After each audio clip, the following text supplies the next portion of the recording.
What are you doing?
the January 17th session of the City of Delaware Planning Commission meeting to order. Could the clerk please read the roll? Mr. Badger. Here. Mr. Halter. Here. Mr. Prahl. Mr. Volnick. Here. Mayor Riggle. Here. Vice Chairman Mansoris. Here. Chairman Simpson. Here. Do I have a motion? Motion to excuse. Yes. Prahl. Motion by Mayor Riggle. Second. Second by Council, or by Mr. Badger. Mr. Badger. Yes. Mr. Halter. Yes. Mr. Volnick. Yes. Mayor Riggle. Yes. Vice Chairman Mansoris. Yes. Chairman Simpson. Yes. Item number 2, the approval of the motion summary of the Planning Commission meeting held on December 6, 2017, as recorded and transcribed. Make a motion that we approve the motion summary of the Planning Commission meeting held on December 6, 2017, as recorded and transcribed. Motion by Mr. Halter, Second. second by Mr. Volnick. Mr. Badger. Yes. Mr. Halter. Yes. Mr. Volnick. Yes. Mayor Riggle. Abstain. Vice Chairman Mansoris. Yes. Chairman Simpson. Yes. Moving on to item number 3, regular business. Could the clerk please read item A into the record? Item A, 2017-3079, a request by Fisher Homes for approval of a conditional use permit for a temporary sales trailer at the Ravines at Olentangy, located on the north side of Carve Road, just east of Armstrong Road, on property zoned R3 PMU, one family residential district with a planned mixed use overlay. Mr. Chairman, members of the commission, first of all, is Tim Brader at that? Thanks. Right in front of me. That's why I can't see him. Why don't you come up to the desk, sir, while we're going forward. Appreciate Tim is with Fisher Homes. They're the applicant for this. So I'll run through this case swiftly because I imagine most people here are for the second case, and this one seems fairly benign on its face. This is for the development known as the Ravines of Olentangy, which is currently under infrastructure development, getting closer to being accepted for public improvements. There's more work to do out there. Obviously, the weather is not cooperating with any construction at this particular moment. The zoning is planned mixed use overlay, allows a variety of uses, as the commission is well aware. The first phase involves single family and twin singles. Aerial photograph should we need it, and there's a blue dot here. It might be easier to see in your packets, but that is the proposed location for the temporary model home trailer. And I realize this is probably hard to see on the screen with lots of contour lines and what have you. I know you have it in your packet as well for reference. But the model home trailer would be located, this is Armstrong Road, and this is the main road to the subdivision. It would be located right here with 4 off-street parking spaces and a ramp up to the door, as well as a walkway to and from the parking spaces. So by code, by zoning code, although it's unusual, and Tim is aware of this, we don't have any requests for model home trailers. As a matter of fact, in my 13 years here, I don't recall ever having one. So congratulations, you're a first. Sometimes that's bad. I don't think so in this case. Code does provide an 1149B2 for these. And your mission and council's mission is really focused not so much on whether the trailer should be allowed or not, because code allows it, but the length of time, over 45 days that it should be allowed. The applicant is proposing 6 months from the date of installation of the trailer. And the reason for this is, as I explained, infrastructure is going into this section. It's going to take a little while. We have to accept public improvements, and then we can release home permits, including the model home permit that they wish to build. It's going to take several months to build that model home, obviously, 3 to 4 months in today's environment. And that's the reason for it. Fisher Homes does not have a presence in any of our subdivisions. They did do some sort of single lot developments down in Glen Ross, but they don't have a presence down there anymore. And this would really be their first subdivision within the community. And so that's the reason for the request. Staff recommends approval of the request as submitted with 7 conditions. And we would reference you to your decision criteria in 1148.02 for conditional uses and 1148.03. Happy to answer any questions that you might have.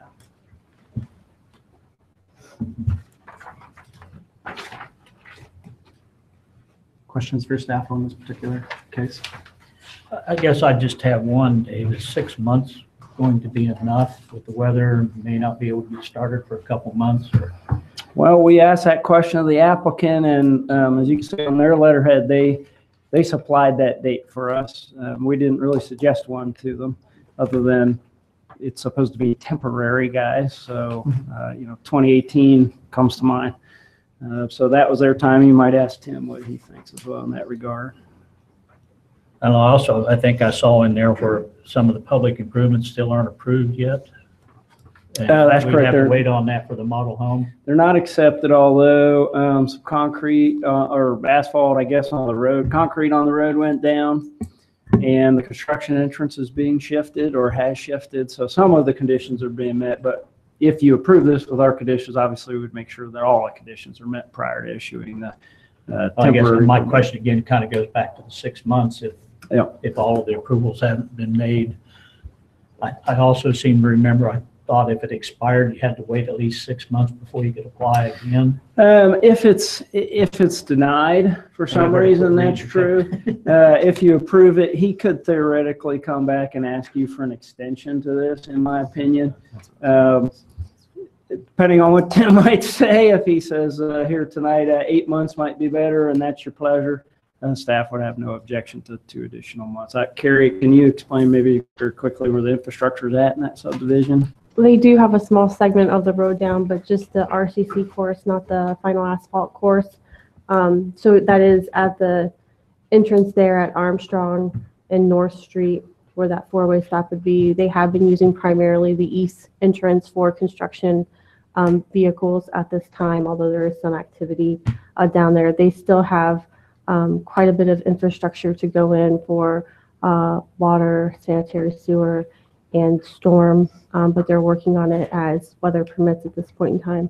So they're doing the best they can with the weather conditions provided, and I know that they have hopes to be done as soon as possible. I'm done. All right. Any other questions for staff? No? All right, I'll hand it over to the applicant. If you could just state your name and your address just for the record. Sure. Tim Brader with Fisher Homes, 7965 North High Street, Suite 20, Columbus, Ohio, 43235. First of all, thanks for having us here today and seeing this. I appreciate all the help Dave's given me as well.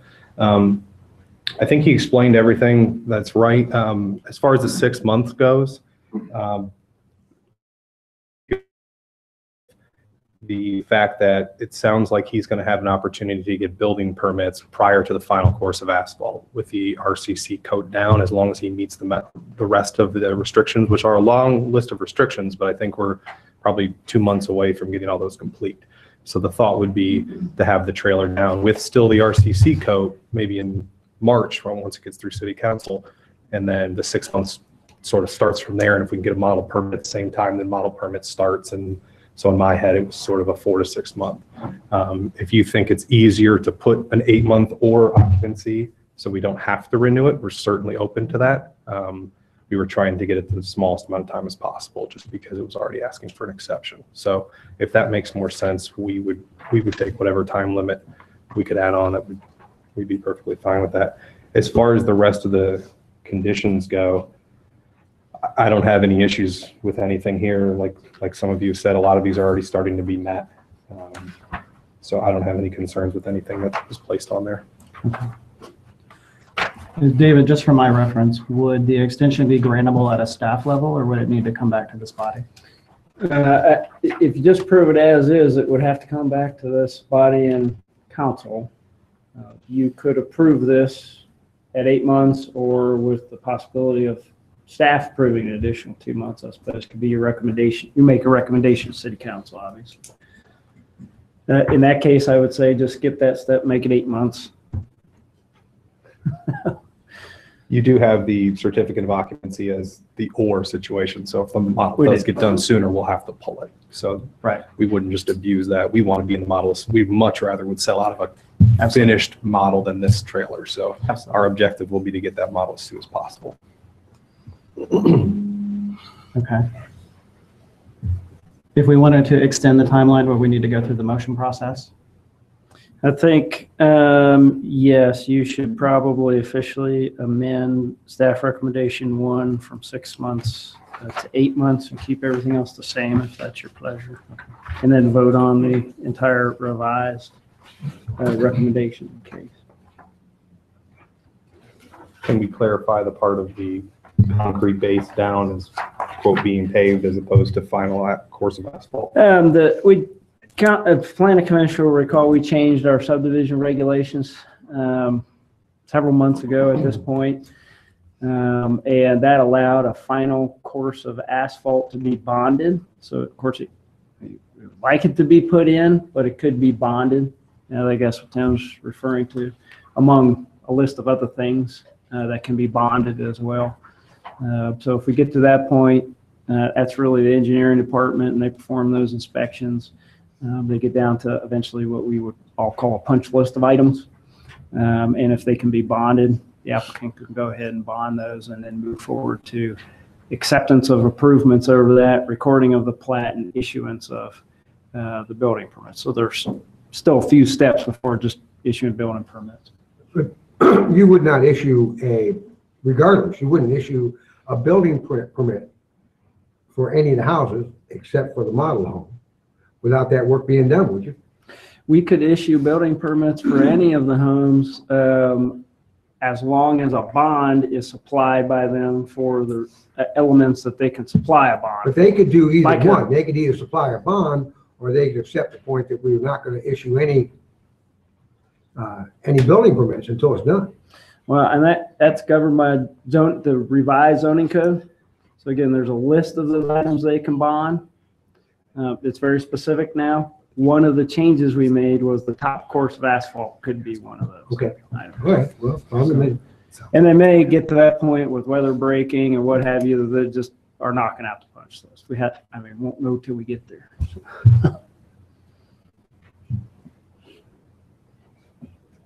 Okay. Sounds to me like the applicant seems pretty confident that 6 months is plenty of time, so I'd say there's really no reason for us to even consider changing that. But I'd like to hear from the applicant if you could describe a little bit about the product you're going to be building out there and what the model home size and also the price point of the product out there. Sure. So the product is what's called our Maple Street product, and that can range anywhere from our smallest one for a 2-story is 1,600. Our largest is closer to 3,000 square feet. They'd all be 2 to 3 car garages attached, and it would be they'd all be front loaded. They wouldn't be behind or alley loaded or anything like that. And then the price points, they're probably going to be somewhere between the low 200s to the high, or excuse me, through the high 200s, and some will probably even get into the low 300s.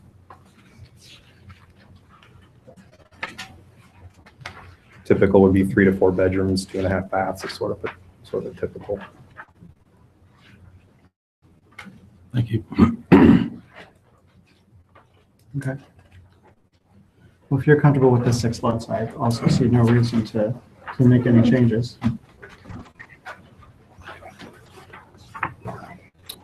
Do we have any more questions for the applicant tonight? They wanted to keep it off. No? All right.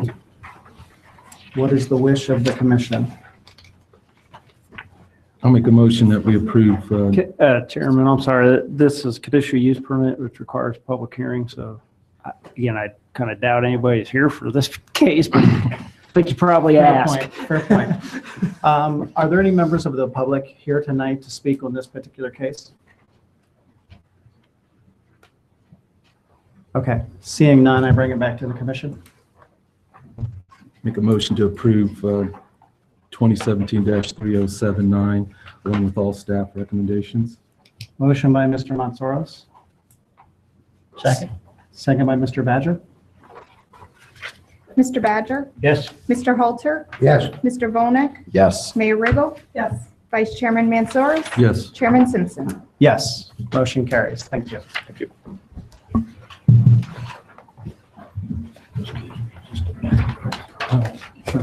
Absolutely.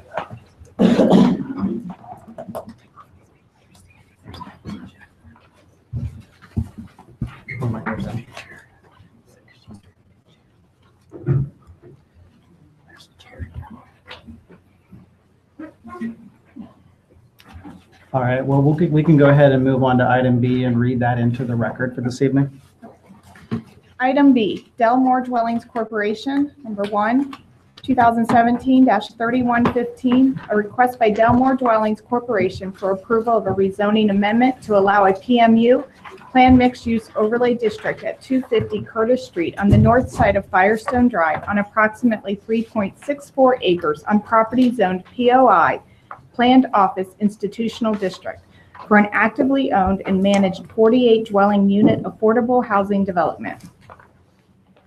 Case 2, 2017-3116, a request by Delmore Dwellings Corporation for approval of a conditional use permit allowing the placement of a PMU, Planned Mixed Use Overlay District, to be established at 250 Curtis Street on the north side of Firestone Drive on approximately 3.64 acres on property zoned POI, Planned Office Institutional District, for an actively owned and managed 48 dwelling unit affordable housing development. Case 3, 2017-3117, a request by Delmore Dwellings Corporation for approval of a preliminary development plan for an actively owned and managed 48 dwelling unit affordable housing development at 250 Curtis Street on the north side of Firestone Drive, approximately 3.64 acres on property zoned POI PMU, Planned Office Institutional District with a Planned Mixed Use Overlay District. Case 4, 2017-3118, a request by Delmore Dwellings Corporation for approval of a comprehensive plan amendment on the future land use map from medium-density single-family to mixed use at 250 Curtis Street on the north side of Firestone Drive on approximately 3.64 acres on property zoned POI PMU, Planned Office Institutional District with a Planned Mixed Use Overlay District, for an actively owned and managed 48 dwelling unit affordable housing development. Mr. Chairman, could I interject something here before we get going? Sure. We got all this information dumped on us less than 3 hours ago, and I did send an email. I really don't feel comfortable in discussing this until I find out more about the city attorney's concern and a few other things going forward this thing. I mean, I 37 years I've been on different committees and council, and this is the first time I've ever had something like that dumped on us. Not the letters from the people, but from the city attorney. I think there's something. I think there's a problem that I'd like to have a lot more information from him on this thing. What has generated a lot of this, and I don't see what the big rush is until we get that information from this committee. I think we're being unfair to everybody. Now, that's just my opinion, and no one else may agree with it, but that's my concern.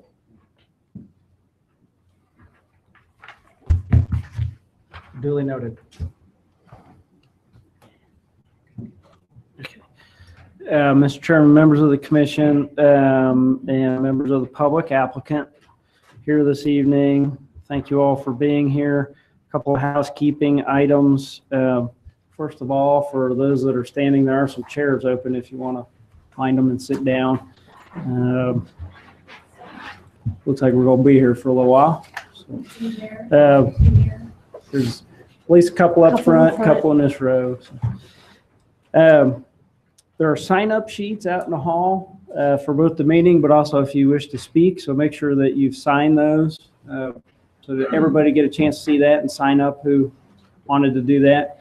Part of the reason why we do that is to try to, for or against, doesn't matter, anybody. We try to help the commission corral the comments.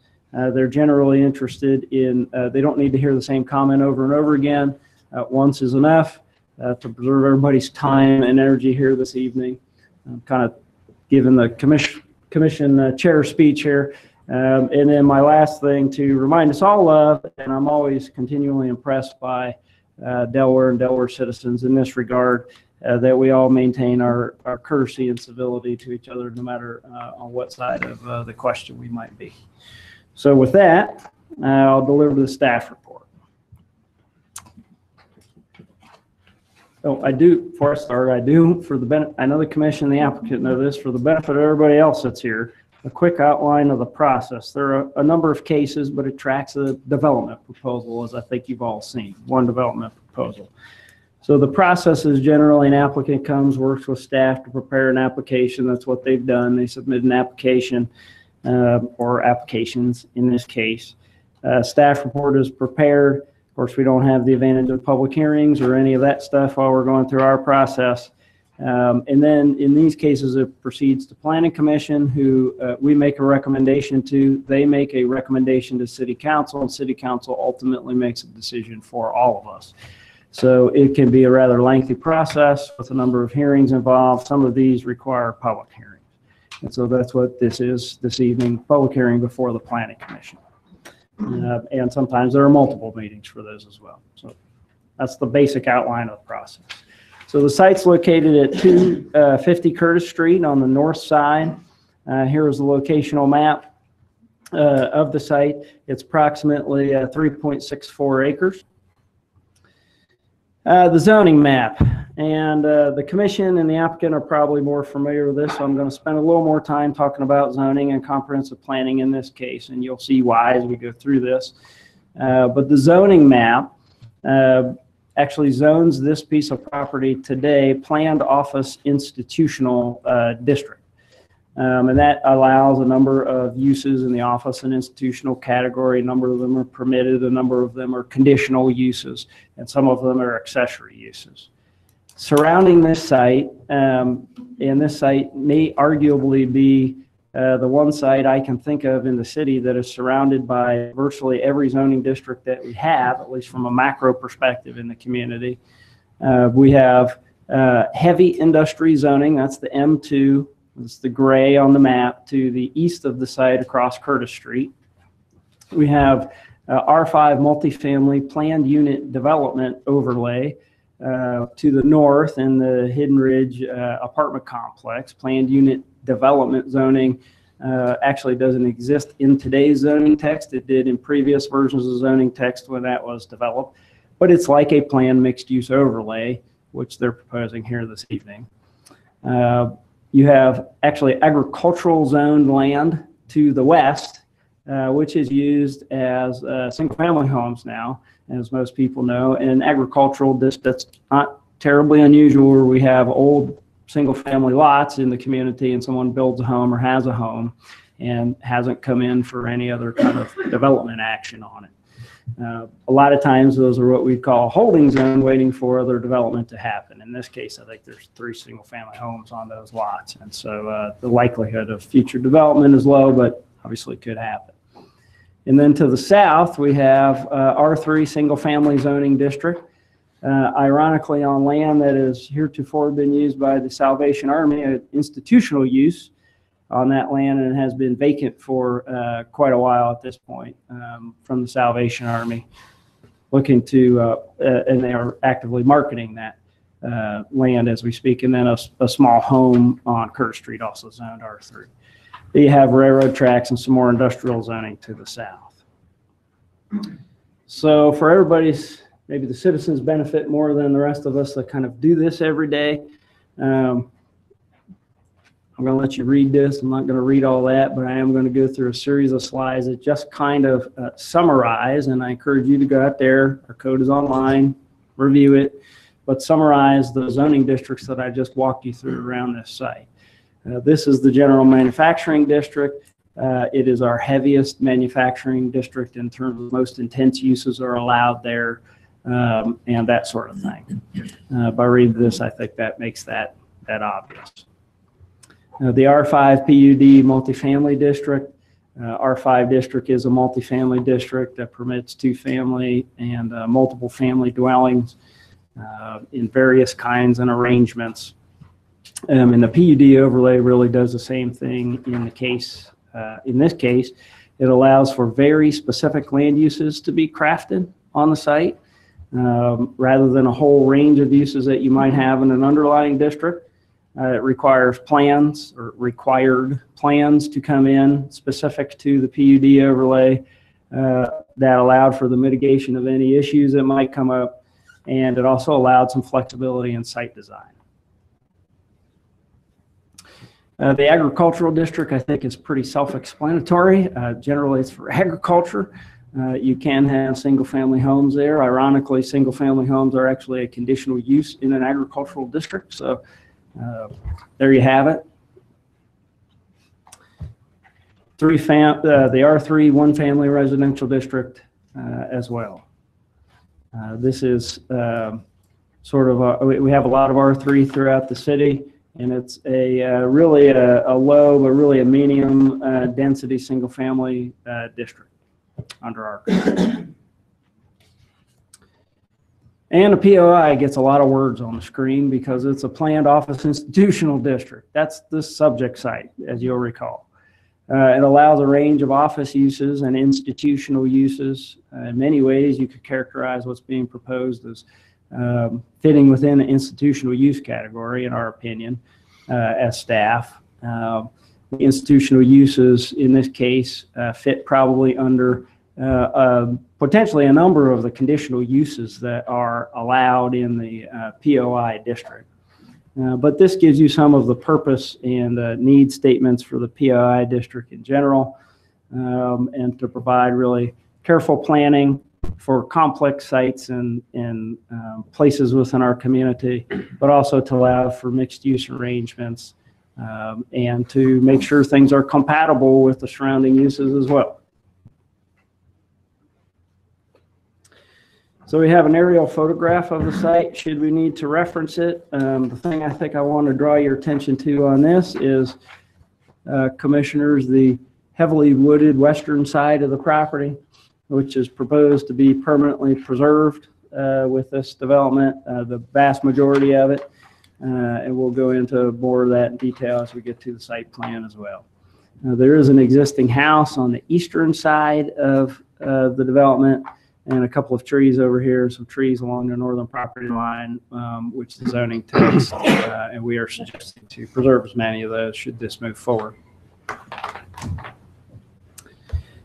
So the comprehensive plan, there's a big difference between the comprehensive plan and zoning. Zoning are the regulations for land use regulations, uses, how they're arranged on a site, and the comprehensive plan is really the expression of the policy documents and guiding principles for the city. We'll talk about that more in a second. But just to go over it, it kind of mirrors the mixed area that we're talking about here, in that we have light manufacturing to, this is the future land use map of the comprehensive plan, light manufacturing to the east of the site, medium density family to the north of the site, medium density single family on the site and to the west of the site, in part major open space, and then to the south institutional. And so we see that mix again. Again, this is what I just alluded to in very summary format, that a comprehensive plan really is a living document. That's from our quote from our plan. And it communicates the city's policies relative to growth and development and various aspects of the community. Contains generally goals, objectives, and strategies. The future land use map is one element in there. It's about, 2.5 inches thick or so. So there are many goals and objectives in there. Within the staff report, we tried to outline many of the principal goals and objectives, some of the tables, some of the housing elements, community character, land use elements that might be germane to this project. And sometimes and often those conflict. For example, they would say support affordable housing in the city. They would say make sure that developments are compatible with surrounding land uses. I'm sure we'll hear those two sides here this evening. They would say maintain the community character And I think overall, as you read this with respect to what is a quintessential transition area that I just explained in the community, the comprehensive plan suggests that institutional uses such as this, again, in the opinion of staff, are an appropriate transitional use between single family and all those other uses that I went over. But the details matter and they count, and that's why we're here and going through the process. Now, the zoning code is really that legal set of land use regulations that cover properties within the city, and they outline what uses you can put on your land and also how you can arrange it on the land. This is probably really hard to see on the screen, and especially in black and white. I'm sure everybody's at least fairly familiar with it at this point. I'm going to turn to this one because I did try to just color up some of the bigger portions of the site, maybe make it a little bit easier to take a look at. But the applicant is proposing a two-phase development project here. As you can see, phase 1 and phase 2. Phase 1 would encompass approximately 32 dwelling units. There are units in 4 different buildings, a main building in the center of the slide that would be a single-story 8-unit building and a common area. You can see that outlined here. That provides supportive services and affordable housing for those with disabilities. The 3 units on the west in yellow, these are the footprints of the buildings now, are each 4 units on the bottom and 4 units on the top. And each footprint is approximately 2,900 square feet in a footprint, making it slightly larger than a typical single-family home in the subdivisions to the west from a footprint standpoint. The green is the preserve area. It's proposed at 150 feet from the west property line, and that would be a permanent preserve. There is a schedule of replanting credit given for the preserve versus trees that may have to come out as a result of development that's consistent with other planned mixed-use overlays that City Council has approved in the recent years. The blue is stormwater retention. It's a pond. You have to count for stormwater management on any site, on any development site today.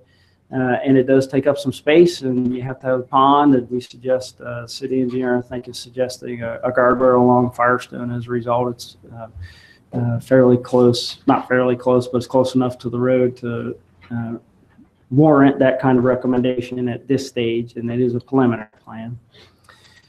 And then in phase 2, so that's 32 units. In phase 2, there are 2 units proposed. Obviously, the existing home would have to be removed, and those 2 units would be much like the 3 on the west side, with 4 units downstairs, 4 units upstairs. All of the units average about 600 square feet each. Some of them are 450 square feet. Some of them are 650 square feet. You could do the math for yourselves. And that's really related to the clientele that the applicant is wishing to serve, in that they're not traditional clientele and needing, 1,200 square foot apartment. They need something contained and supportive services. So that's why they're a little bit smaller. What else do I want to mention in this regard for you? The first phase would be the applicant has indicated they would apply for a tax credit through the Ohio Housing Finance Agency. That is not the same, but essentially the same tax credit that we work with Miller Valentine Corporation to go through for the old Delaware Hotel, now Delaware Place, Riverside Landing, whatever name you want to call it at this point. It's been 3 different names.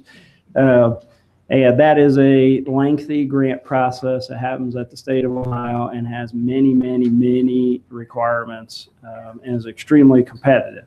But that would essentially provide the financing in addition to a lot of requirements for phase 1. Without that grant, the applicants indicated to us that the project wouldn't happen, at least in terms of phase 1.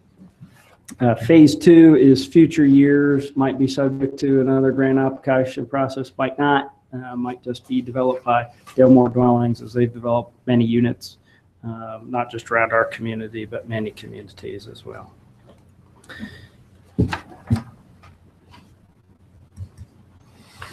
So I think, we suggest in here, and looking at the criteria for your decision, I certainly am under no illusions that a decision of the Planning Commission might come forward this evening. We do have a meeting in a couple of weeks, so there's time for consideration as well and hearing what everybody has to say. But ensuring that the development is of appropriate size, scale, buffering, building materials, adjacent to everything it's adjacent to, is important in this process. So we go over that with virtually every development that is brought before you and is reviewed. In this case, it's more complex because it's a little bit more complex environment, quite a bit more complex. I do want to note that the applicant is requesting a reduction of parking spaces in their preliminary plan, and that's really related to the fact that their clientele simply doesn't own cars and drive cars at the typical rate accounted for in the zoning code. They're proposing 1 space per unit at build out, 48 spaces, 32 in the first phase, 16 in the second phase. That would be approximately a 50% reduction from the base zoning code requirement. What's being requested is a planned mixed-use overlay, of course, which is not base zoning code, so that can be accommodated within that process if ultimately council sees fit. They have provided an exhibit to us that shows an additional 25 parking spaces that could be put in as well, if desired by council at the end of the day and through a final development plan process. That's also accounted for in the very specific zoning text.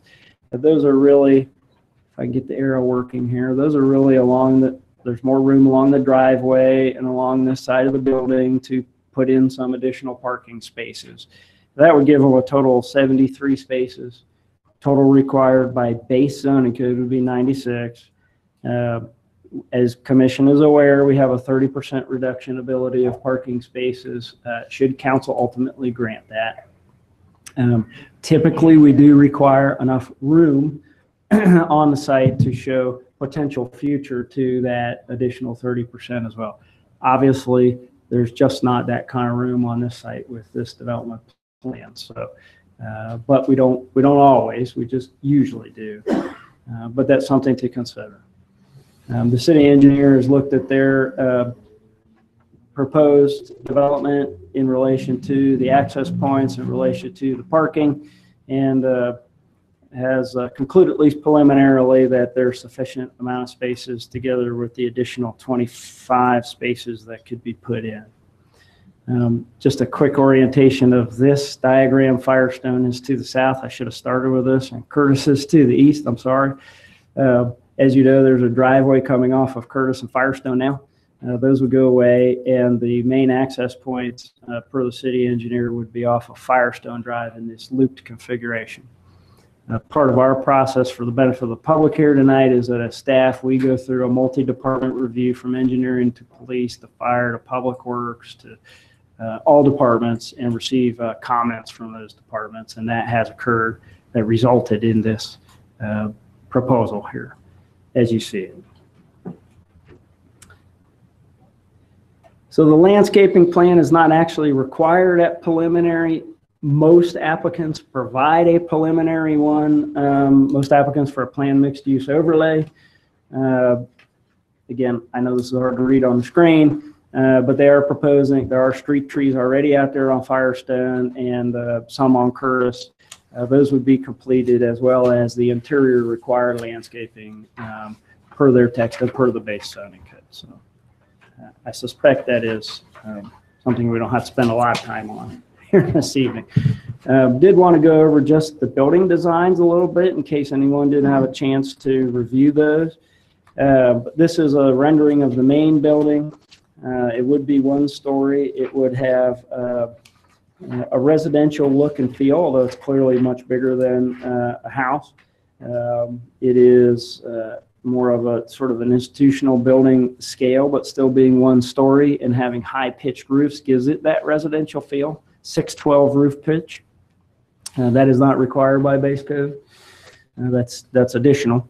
It would include stone in this case, brick, it'd be cement fiber siding, which is what our code considers a high-end siding, with some accent materials allowed to be in vinyl shakes and those sorts of things.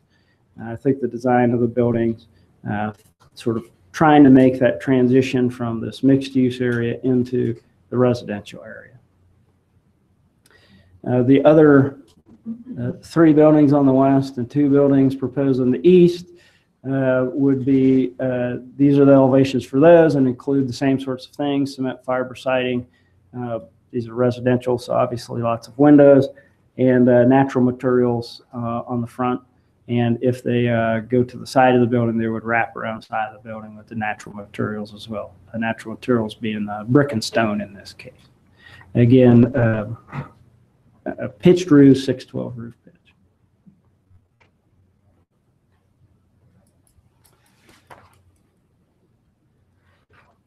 So a couple of things for us all to keep in mind as we progress through this process. The request before the commission tonight are rezoning, conditional use, comprehensive plan amendment, preliminary development plan, which on its face I can understand seems like a lot. For those of us that are in the business every day, it's not particularly a lot. It's just related to the development proposal you just saw on the site with respect to a specific text and specific use. But these actions would be required to affect that plan as it stands today. One note, the rezoning amendment and the conditional use permit comprehensive plan amendment are really related to the plan mixed use overlay request, the zoning request. The zoning request, in the estimation of staff, it provides the best and most specific regulations that we can as a community provide with this application moving forward and into the future. The applicant could make a case, could have theoretically, and could in the future, still depending on the outcome of these actions, could bring forward a conditional use permit or permits under their POI zoning that the property is owned today. And we would go through pretty much the same process with a few less cases, and but not the specific regulations and the amount of control that we could arrive at as a community at the end of the day with respect to uses. It's easier for me to do this with my hands, but if the POI district allows this range of uses, the specific text allows this range of uses, which in the future, you know, could, after an affordability period or even the next day after it's passed, provides more protection to the community overall. Again, you still may not like the proposal. I just want you to know that. The conditional use permit is required for a PMU overlay, and that's what the one is in front of you. The comprehensive plan amendment we typically require as a result of a plan mixed use overlay to make the comprehensive plan future land use map match the zoning, as opposed to some of the conditions we have out there today that I just went over, and that would be a mixed use designation. Again, the land use controls are really based in the zoning. And the preliminary development plan would be required of this and any non-straight district single family development in the city of Delaware, regardless of what the zoning may be in its place. So I know the commission is familiar with a lot of these things, but it's always good to go over them again as well. I assume many of the citizens are not, because they just don't do this every day. So decision criteria, commissioners, this is to you, but to everybody here as well. We're guided by criteria in general, either given to us by land use case law that's been determined through the courts, or specifically given within our zoning code.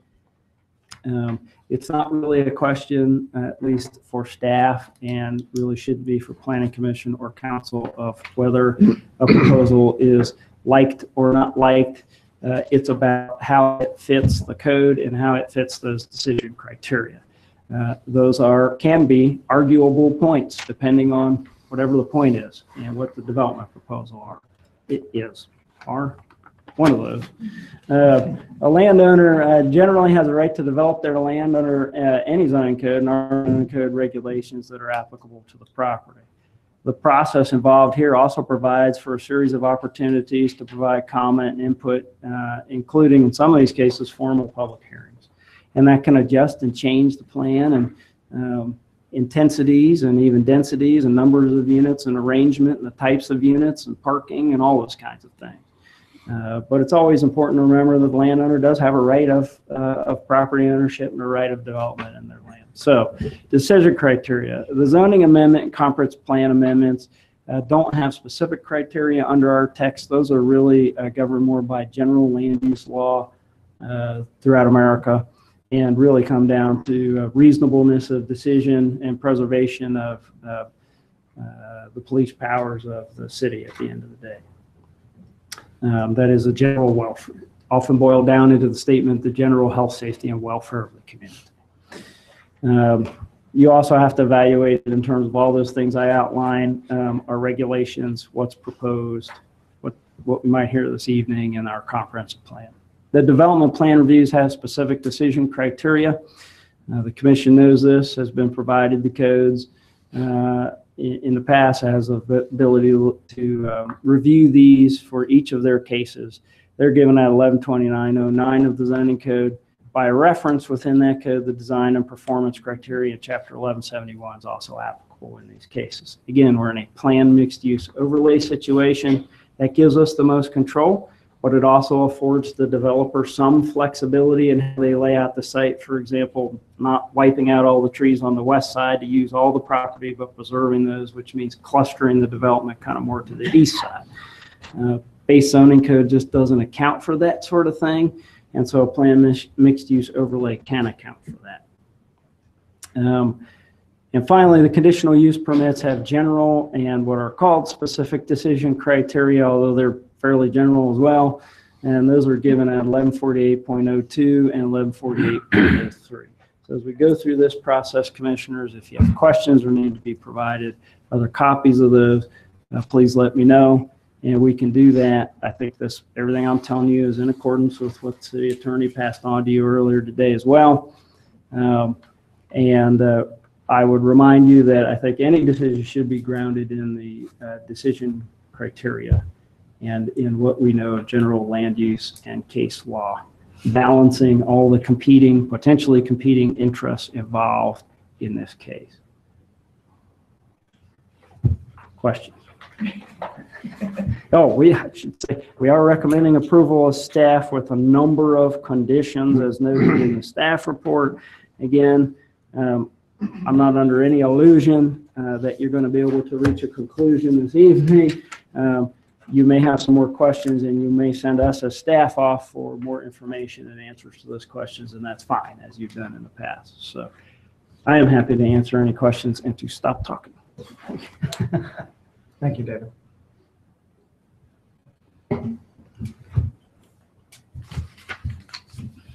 I got to be honest with you, Professor.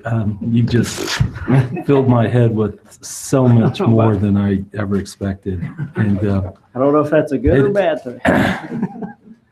So at this point, I have to echo Jim said earlier. There's a lot of stuff here, a lot to really think about, to consider. I mean, I looked at the clock when you started, it was about 1/4 after, so in 35 minutes. There's just a lot more information here that needs to be dealt with than we have probably time tonight. My apologies for going that long. No, not at all. Like I said, Professor, you did a great job.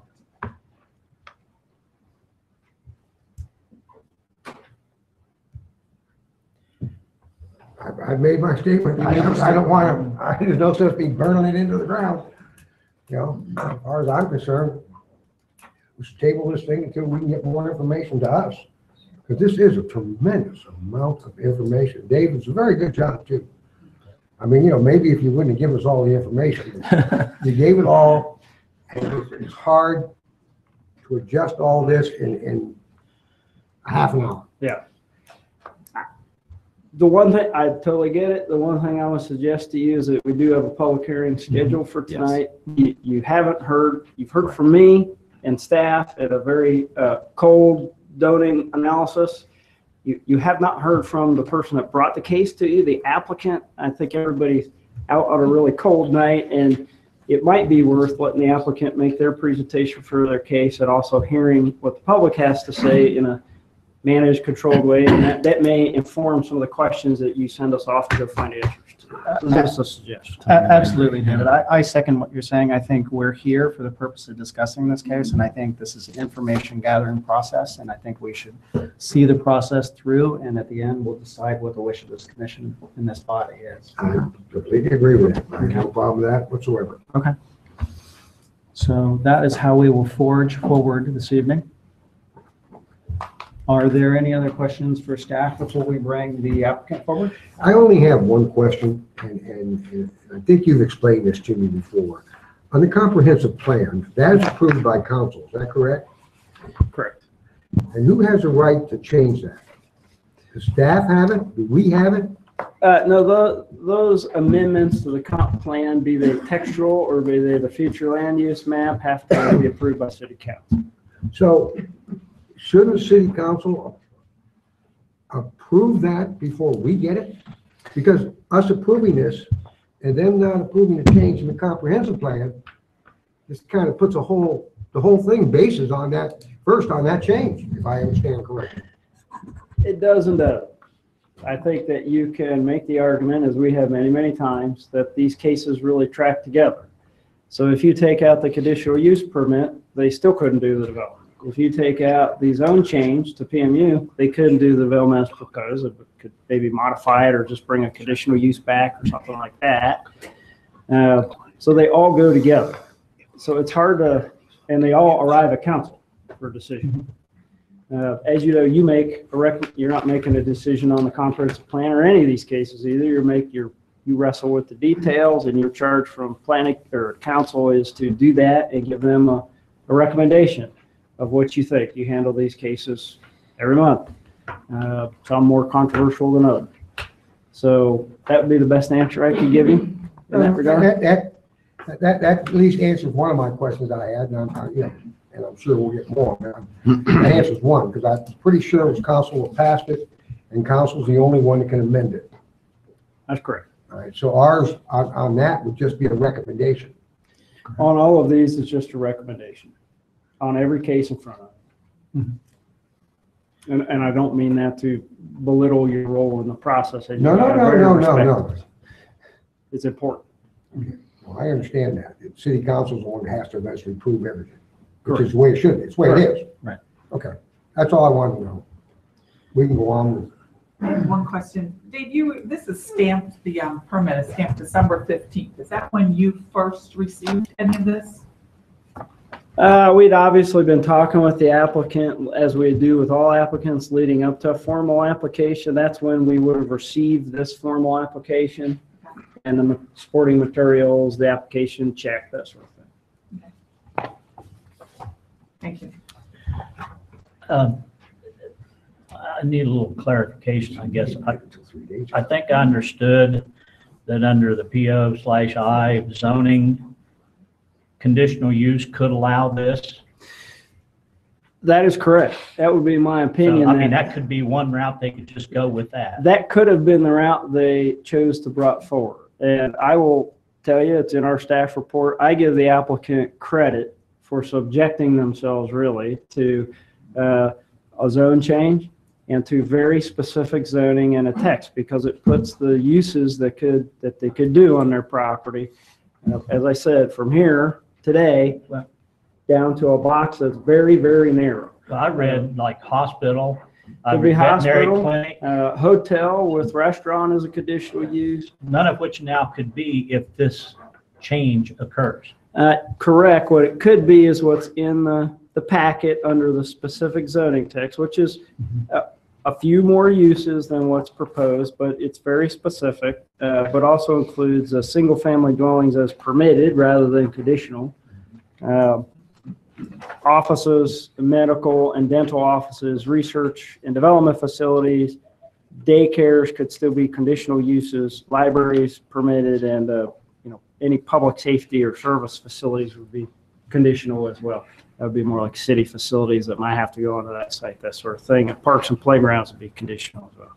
But really, the land use being proposed is, in the text land use category, residential A2, that reads multifamily Delmore Dwellings Corporation owned, actively managed development for low, moderate income, affordable units for tenants with disabilities not to exceed 48. And that's further limited that if they don't get their Ohio Housing Finance Authority grant, the zoning simply can revert back to exactly what it is today, which is POI. So it doesn't change their condition, doesn't change anybody's condition around.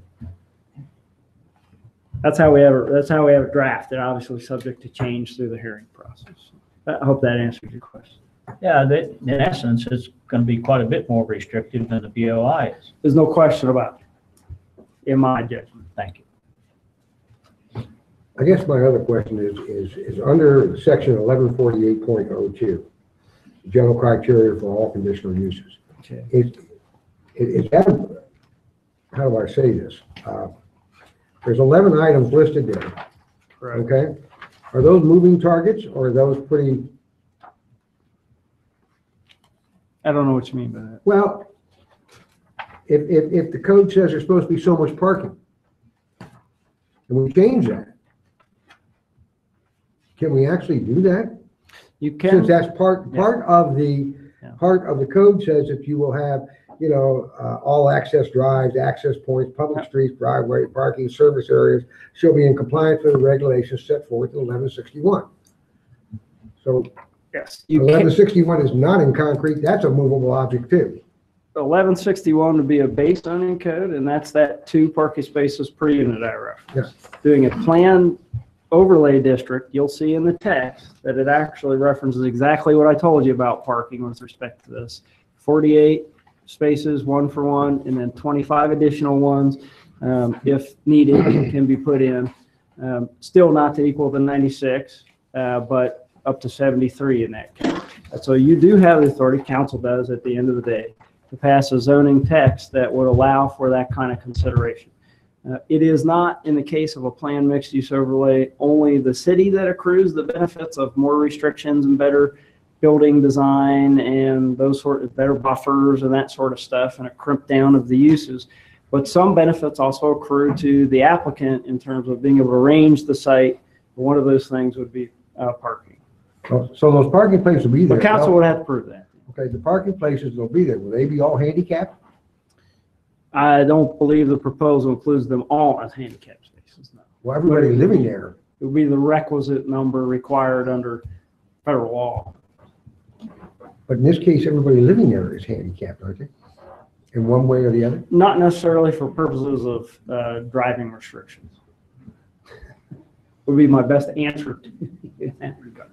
They would have to meet, as any use does, regardless of any of this, the amount of handicap spaces required by law, and they certainly could add more than that if they wanted to.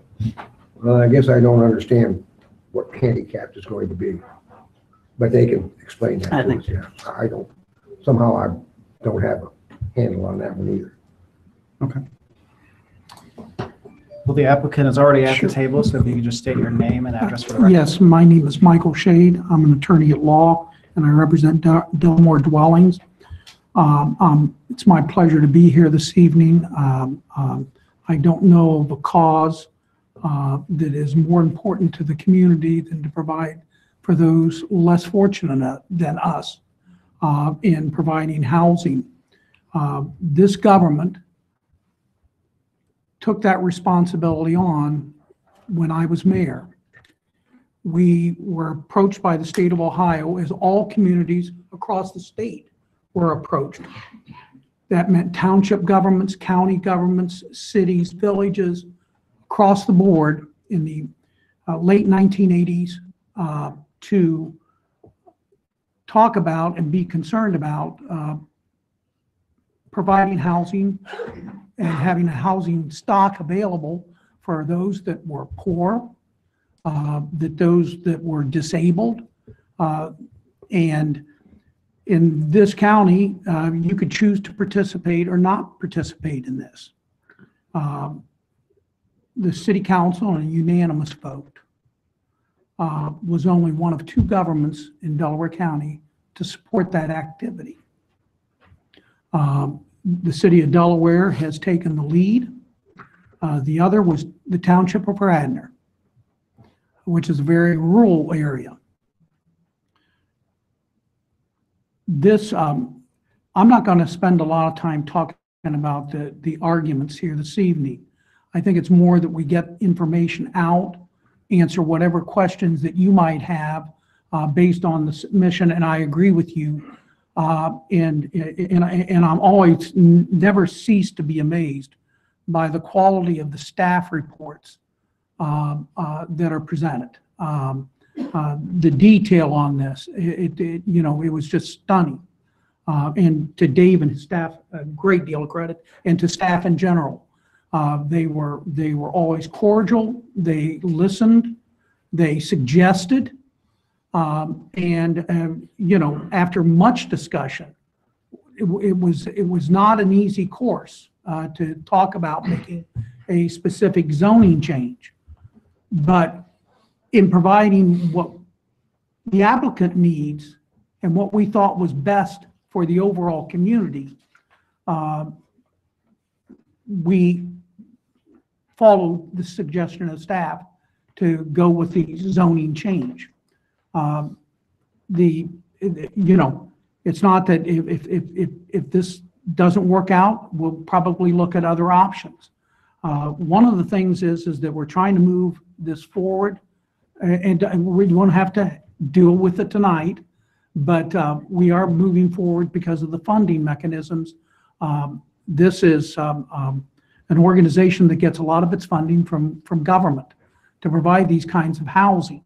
And I'm going to stop now, and I'm going to ask Jim, the executive director of Delmore Dwellings, to talk about Delmore Dwellings, to talk about the clientele, to talk about the concerns that were raised in a number of the comments that we saw, talking about children and things like that.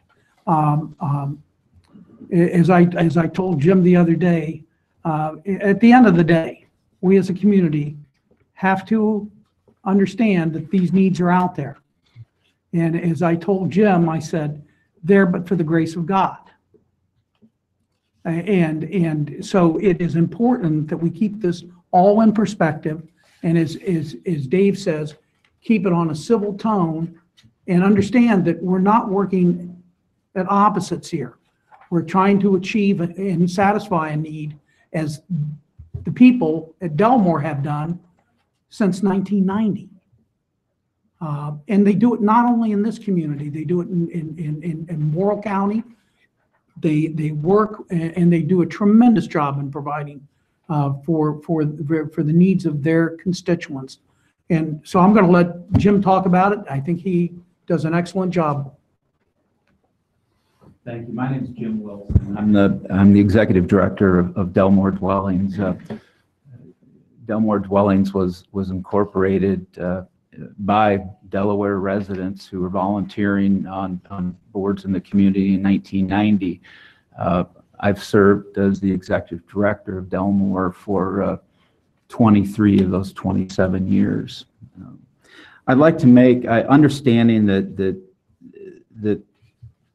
this is at this point in time, that there's some emotional, this is an emotionally charged issue. I wanted to make some brief general comments in terms of the spirit with which our organization is entering into this discussion. And bear with me for a minute, because you're going to wonder what in the world he's talking about. On Thursday last week, and I'm going to read this to get it right. On Thursday of last week, a front page article appeared in the Delaware Gazette about Luke Miller, a 24-year-old young man from the Delaware area who arrived home to his family just before Christmas from a 15,000-mile journey on his bicycle through 15 countries in Asia. Luke explained that there are basically 4 simple steps to bicycle touring. You cycle all day, you stop to eat as much food as possible, you find a place to camp for the night, and then you get up and you repeat the first 3 steps throughout the entire journey. Luke also said, and I quote, "The one takeaway I have from this trip is that in every single country I've been to, I had people just completely go out of their way to show me hospitality and kindness." Luke's presentation at Willis School in Delaware was co-organized by the City of Delaware Sister City Advisory Board. Sister City is an initiative where a local community like Delaware reaches out to establish friendly, cooperative relationships between people in other countries who may be different from us in many ways. Surely, if we as a community have decided that it's important to build friendly, cooperative relationships in foreign countries, then it must be important, even more important, to do that here at home. And that's what our intention is to be cooperative and to do this the right way. As we begin to sort out this land use situation that we all obviously don't see eye to eye on at the moment, hopefully we will find it in ourselves to treat each other with that same kindness and hospitality shown to Luke by complete strangers on the other side of the world. And that is the spirit with which we enter into this. I'd like to briefly review some information to provide improved understanding about this proposed project and our organization, and to clear up some possible misunderstandings that I think might exist based on the content of some comments that were posted to a survey site, an online survey site with Curtis Farms. I don't do this to be critical of any of those comments. I do it to try to provide clarifying information. My first comment is that Delmore Dwellings is a not-for-profit charitable agency that was formed by members of this local community 27 years ago. Our mission is to provide safe, decent, supportive housing that is affordable to our disabled residents. Our residents live lives challenged by significant emotional, mental, or physical disabilities. To your point, Mr. Halder, there's a range of disabilities that we serve in our housing. Property development is not our primary business. Most of our staff and our expenditures are directed to operating and maintaining the housing locations that we own and to providing supportive services to our residents. We are not a greedy developer, as one of the comments in the Curtis Farms petition showed up. We are anything but that. We struggle to break even at times as a not-for-profit in what we do. Our mission comes clearly before financial considerations for us. To be clear, Delmore Dwellings is not and never has been a developer of low-income affordable housing for the general population. We are a provider of supportive housing to people who benefit from a range of supportive services to help them enjoy success and stability in their daily lives in our community. It is significant disability which qualifies someone fundamentally to obtain housing with us and supportive services. Low income is not a primary consideration or eligibility factor for us. Although the vast majority of our residents are considered by all governmental standards to have an extremely low income, our typical resident has an income of $750 a month to live on in the form of a Social Security disability benefit. Our waiting list in Delaware County currently has 57 people on it. The vast majority of people on our waiting list are seeking single occupancy housing. The vast majority of our homes are occupied by single individuals. As a result, our resident population has a negligible impact on school enrollment in this community. Currently, 39% of our residents own or operate a motor vehicle. This is primarily due to the fact that it is impossible to purchase, insure, maintain, and operate a car when you only have $750 a month of income to live on. If our resident does have a car available to them, it is most often the case that supportive family members have provided it to their loved ones so he or she can enjoy a greater degree of independence in his or her daily life. People who have the misfortune of living with significant disability, particularly a mental disability, are far more likely to be the victim of a crime than to commit one. The data from the Delaware City Police Department service reports for a 2-year period of time through the end of calendar year 2017 for 47 addresses that we own and operate in this community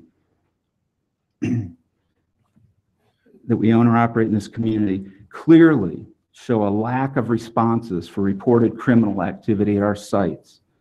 I have a copy of 2 years of response reports for the Delaware City Police Department here with me tonight that I'd be welcome to share with anyone here who'd like to see it. The majority of the responses to our properties are for medically related situations. Furthermore, the few responses of crime are often a situation where our resident has been victimized and is reporting that incident. Some of our residents are more able to look out for their own interest and live independently at scattered sites throughout the community in the 4 counties where we have a housing presence. Other residents are far more vulnerable due to the nature of their disability. This is why we have adopted a multi-level of support approach to our supportive housing model.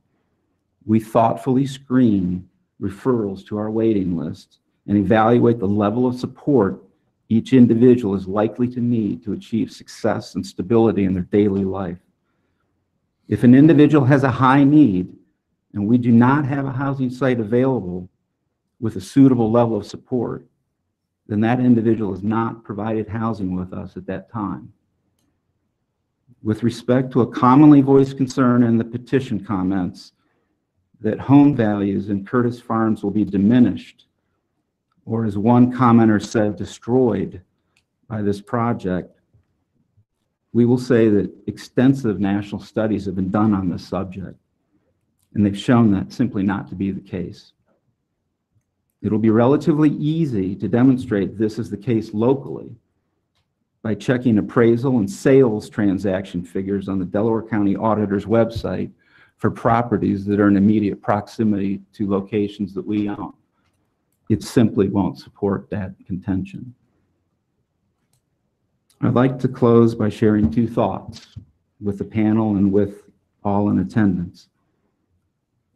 1 out of 4 people in this community and in our country will experience a diagnosable mental illness at some point during their life. 1 out of 4. Some of those will be mild incidents and they'll be brief. Others, for some people, will be more severe and persistent. This conversation that we'll have about who Delmore is and what our mission is and who we serve and who resides in our homes and who we provide support to, that conversation is ultimately about our willingness as a community to support our own brothers, our sisters, daughters, sons, friends, and loved ones who are unfortunate enough to be confronted by the tragedy of mental illness. Like many other diseases, mental illness does not discriminate on a basis of income, race, or any other factor. My organization that I work with, that I've been proud to serve for 23 years, we've been here to support these folks and their families in this challenge, and we'll continue to be here doing that regardless of the outcome of this application. Thank you. I would also indicate to you that, you know, while there's concern about the impact on housing and values and things like this, this project, if approved, the investment is nearly $5 million. This is not going to be cheap. It's you know, providing for people that have special needs, it doesn't come cheap. You know, I just, you know, I hope that as we go through and have these discussions and talk about every one of your concerns and every one of the concerns with people in the audience, that we, you know, we understand that whatever happens, this problem will continue to exist. And we must provide for these people. So I think at this point, unless you have questions for us, we would defer to other questions and coming back and answering and providing more data and further discussion, but turn it over to individuals who wish to speak this evening. I've just got a couple of quick questions. Mr. Wilson, can you tell me a little bit about how you reached out to the community, especially around the proposed site, and letting them meet you face to face, hear what you have to say? What's that been like if you've been able to do that? We have done that to a degree at the residences most proximate to the site. There's quite a bit of distance between the site, actually, in terms of hundreds of yards from where we are back into the subdivision. Quite frankly, my greatest concern, I think initially that I anticipated, would have been with the property owner immediately to the west of our project site on the same side of the road. A couple of weeks ago at this point, on the evening, I began to knock on doors and hand out information about our project, general information about it. And I went to those folks, and I was expecting simply to introduce myself and hand them the material and invite them to call me if they had questions or concerns. And instead, I was invited into their home for a cup of coffee and sat down at their kitchen table for over a half hour to have a conversation about this project and to try to answer as many of their potential questions that they might have. And I've actually followed up again more recently to provide them with the full content of our application so that they would have complete information. Understanding that those folks are the most proximate folks to this site. There is a 140-foot wood lot potentially that separates us from their home, which they just built 2.5 years ago. I've also been to the other immediate sites and introduced myself to folks who would have been included on the notice distribution list based on the distance between the property, the required notice to folks that were within that distance of the property. Curtis Farms is a big subdivision. It's very difficult to begin to make guesses about who has an interest and who doesn't in something like this.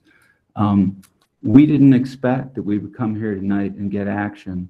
What I expected is that there would be an opportunity for folks to talk and to meet each other and to, as I said, begin to build hopefully a line of communication or a relationship here to hopefully come to some better understanding of what is true and what's not true about this project and what folks can expect. And actually, I had received an email had come through the city, actually, that was forwarded to me with some questions and concerns from one of the folks who's on the I believe, who might have been responsible or helped to organize the survey that went out in the community. And that email was forwarded to me.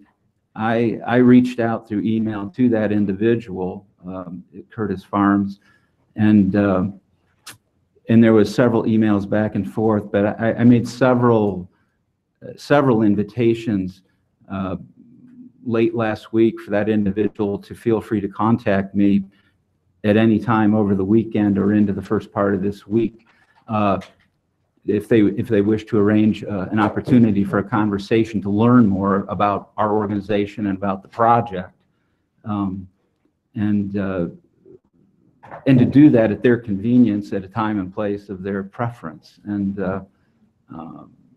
ultimately, that there was no response to that.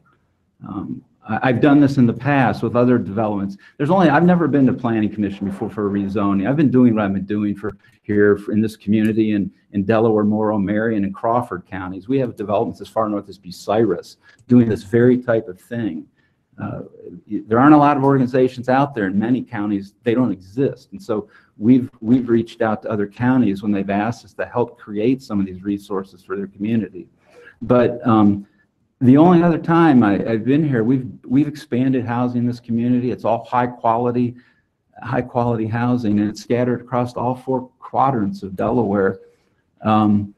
The only other time I've been here was for a minor rezoning issue back. It would have been, I think, back in probably the late 1990s for a rezoning that involved some setbacks on very small lots over in the Ross Street, over on the south end, where there's a lot of 30-foot lots over there. We did a small little project and put 3 duplex buildings in over there needing some. We had an issue where there was a little bit of neighborhood concern that showed up. The commission decided to appropriately table the issue, invited parties to get together. I was invited over into the home of a neighbor over there that we'd established some communication with, and I asked them to bring other neighbors to their home, and we had a conversation on one evening that lasted for an hour perhaps. We went back to the follow-up meeting of the zoning commission and received our necessary variances. The project has been there now for 17 years. Yeah, we built it in 2000. So yeah, and so it's just there. We just have people living there, and that's it. There are no problems. And the thing is, there's just the folks that we house. They just want to live. They just want to have a quiet, normal life in this community. They just want to have a place that they can count on for home, just like the rest of us, And I'll just finish by saying that, when you're not feeling well and you're sick and you're traveling, and you just really feel like you can't wait to get home. Well, these folks that have mental illnesses, it's worse at times than others, but when they're not feeling well, when they're not doing well, the most important thing to these people is their home, because they can be there by themselves, and it's a refuge for them. And if they don't have a home, then we need to ask ourselves the question in this community: where are they going to be in our community if we don't have a home and provide them with support? They're going to be here somewhere.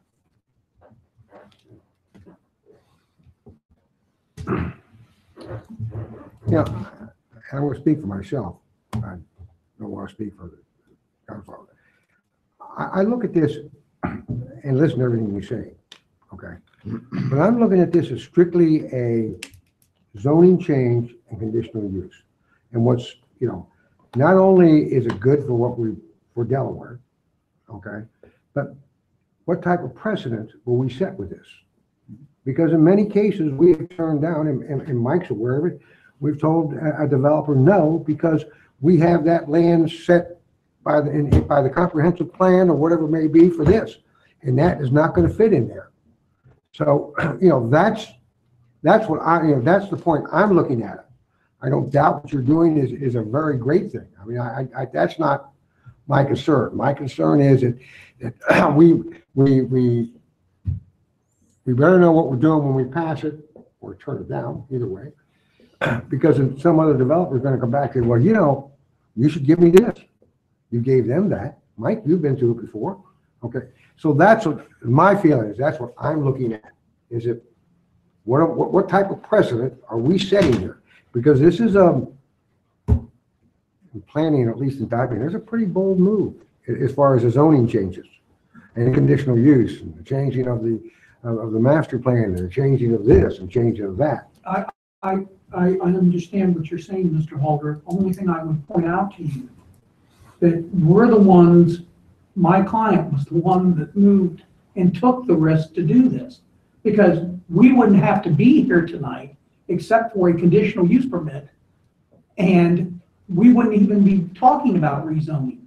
It was after very careful thought and discussions with staff, and we concurred with staff that that was in the best interest of developing this project to narrow it, to eliminate a lot of the other concerns. But as far as the congregate care aspects, it's in this zoning code. It is in this zoning classification that it's currently zoned. And we wouldn't have had to go through all this evening. We'd still had to come to you for the conditional use permit, but we thought it was wiser. And I've learned over the years that even though Dave and I don't always agree, that he gives good advice and counsel on zoning matters to this community. And I think that what we tried to do here was to give a comfort level to everybody in the community and still provide for the service that Delmore Dwellings is about. And to do so in a manner that is responsible and gives greater control over that site. And we've heard comments back from the fire department. I haven't seen any comments back from the police department, but with the low amount of traffic, even with the low amount of traffic, the client, as part of their application, are prepared to advance turn money towards the turn lane that will eventually go in as this area develops out. So we're not asking for necessarily any special favors.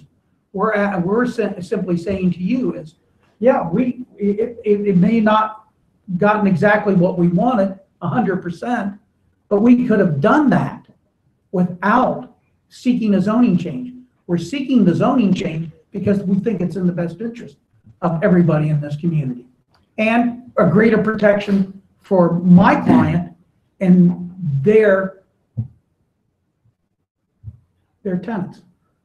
We've had 3 days to look at this, Mike. I'm not. You guys, you and staff have been working on it for way over a month. Yeah. We've had 3 days, Yeah. okay? And And it's a lot, and taking from my own side, I'm not the brightest bulb in the bunch. So this has been shoved, not shoved, but I mean, I've gotten this information. I'm sitting there saying, wow. I gotta get my hands around this thing. I would beg to differ with you on that. I've seen you in action, so. We would be glad to be back here. Yeah. We would be glad to be back here on February 7th to continue this conversation when there's been some more time. And in the interim, and I'll extend this invitation again. In the interim, if folks would in the neighborhood would like to be able to have more conversation with us about this project, there's a technical side to the review of this project by Planning Commission. It will go to City Council, and the treatment or the approach to evaluating it there will be a little bit different than it is in Planning Commission. But we're eager to promote understanding about this, about what is and isn't true about this, and if in the end feelings don't change. We accept that. We're committed to trying to do what we've always tried to do in this community for people who have some pretty unfortunate lives. And I understand that we understand, our organization does, that in the end that still may not make a difference for some folks. But we're willing to at least talk and try to find some common ground. So in between now and February 7th, I would invite that conversation. And just so we have a clear understanding, and this is not meant as a threat by any stretch of the imagination. We may not make the deadline because there are very, very strict deadlines on the funding mechanisms that go on. But if it does get delayed, it doesn't mean that we can't come back with it as it exists today, because the zoning's in place, and all we're looking for then is a conditional use permit, and it may not look exactly as it does there, but we can still get to the end of the day, the same goals that we want. So Jim does an excellent job of giving and sharing with people, as he's done with me, this organization and how much they do for this community. And so I think that let's let the other people talk from both sides and extend to you that we're willing. We're not asking for a decision tonight, but to come back, if you would get to Dave or to staff or any things that come up that you want to see specific data on, we'll be happy to provide that. Before you leave the desk, how many apartments do you have today in Delaware City? Just a quick answer. We have probably 60 of our 106, 60 or 70 of our 160 folks that we serve are in Delaware. Okay. Probably about 60 apartments. Okay. Some of them are not. Some of those are not owned directly by Delmore Dwellings, because in some cases, because of the funding mechanism that we had, Delmore's applied for funding, but we had to set up other single asset corporations to essentially become holding companies for those properties. Those are essentially holding companies. They have no staff, but they are separate corporations. Okay. Thank you. Yeah. Okay. Could we get a list of those, Of of the dwellings all of our properties? here in Delaware? Certainly. Is that possible? Absolutely.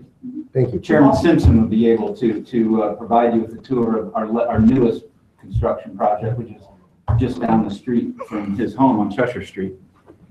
Thank you. Okay. All right, at this time, we're going to take a short break because we've got a lot of things to get through. If you arrived at the meeting after 7 p.m., we have a sign-up sheet for everybody who wishes to speak this evening. During that break, I'll give anyone the opportunity who didn't get a chance to sign up to speak to sign up. I'd just like to remind everybody, echoing what Director Eflin said at the beginning, let's try to keep this professional and try to remove a little bit of the emotion from it. And I'd ask that you just try to avoid making the same comments over and over. That way we can quickly get through this and make sure everybody who wants an opportunity to speak gets an opportunity to speak. So at this time, we'll take 5 minutes and then we'll resume.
right, I'm going to call the meeting back to order.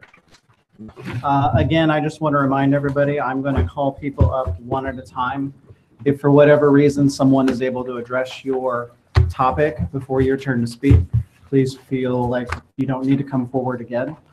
The first person on the list, I'm actually going to call up Scott Gordon. He left. Okay.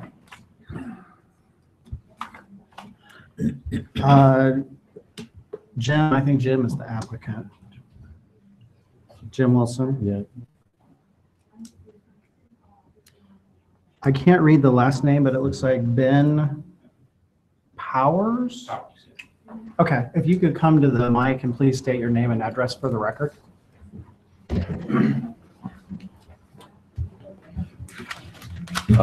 Benjamin Powers. My address is 67 Oak Street, which is on the other side of town. My interest in this is I'm the executive director of Family Promise of Delaware County. We are a family shelter, emergency shelter for families with children, as well as expectant mothers. Work alongside partner with Jim, Delmore Dwellings, specifically on Region 10 planning region for our area, as well as we're in the same neighborhood. But more of this is in support of the project. And I come up from a place dealing with on a daily basis the lack of affordable housing in our community. It's something that we are aware of, something we've had conversations about. And I think this is a really great step in the right direction. Part of our funding that comes from the federal government comes through something called HCRP, Homelessness Crisis Response Program.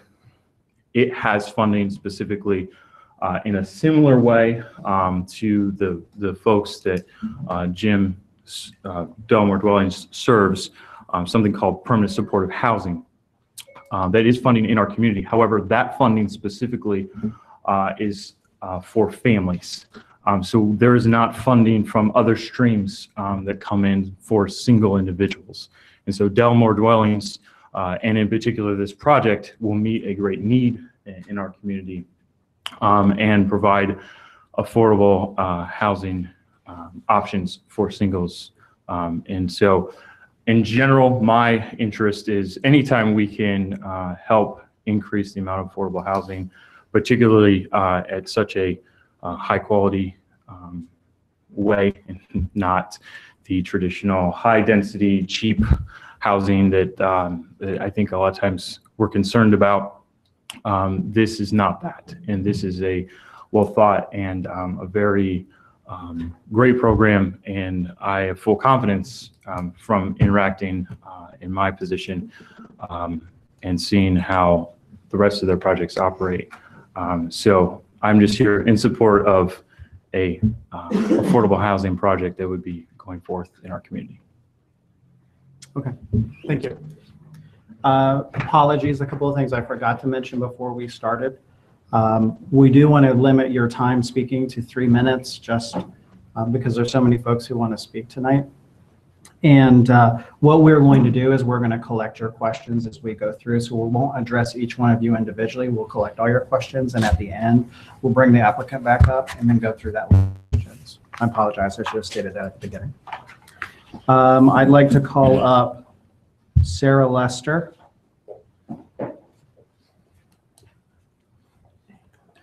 If you could both please just state your name and your address for the record. Absolutely. Sarah Lester, 159 Firestone Drive, Delaware, Ohio, 43015. Jamie Cribbs, 158 Firestone Drive, Delaware, Ohio, 43015.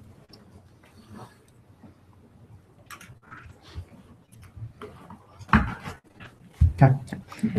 I'm Sarah Lester. I am the recently president of the HOA.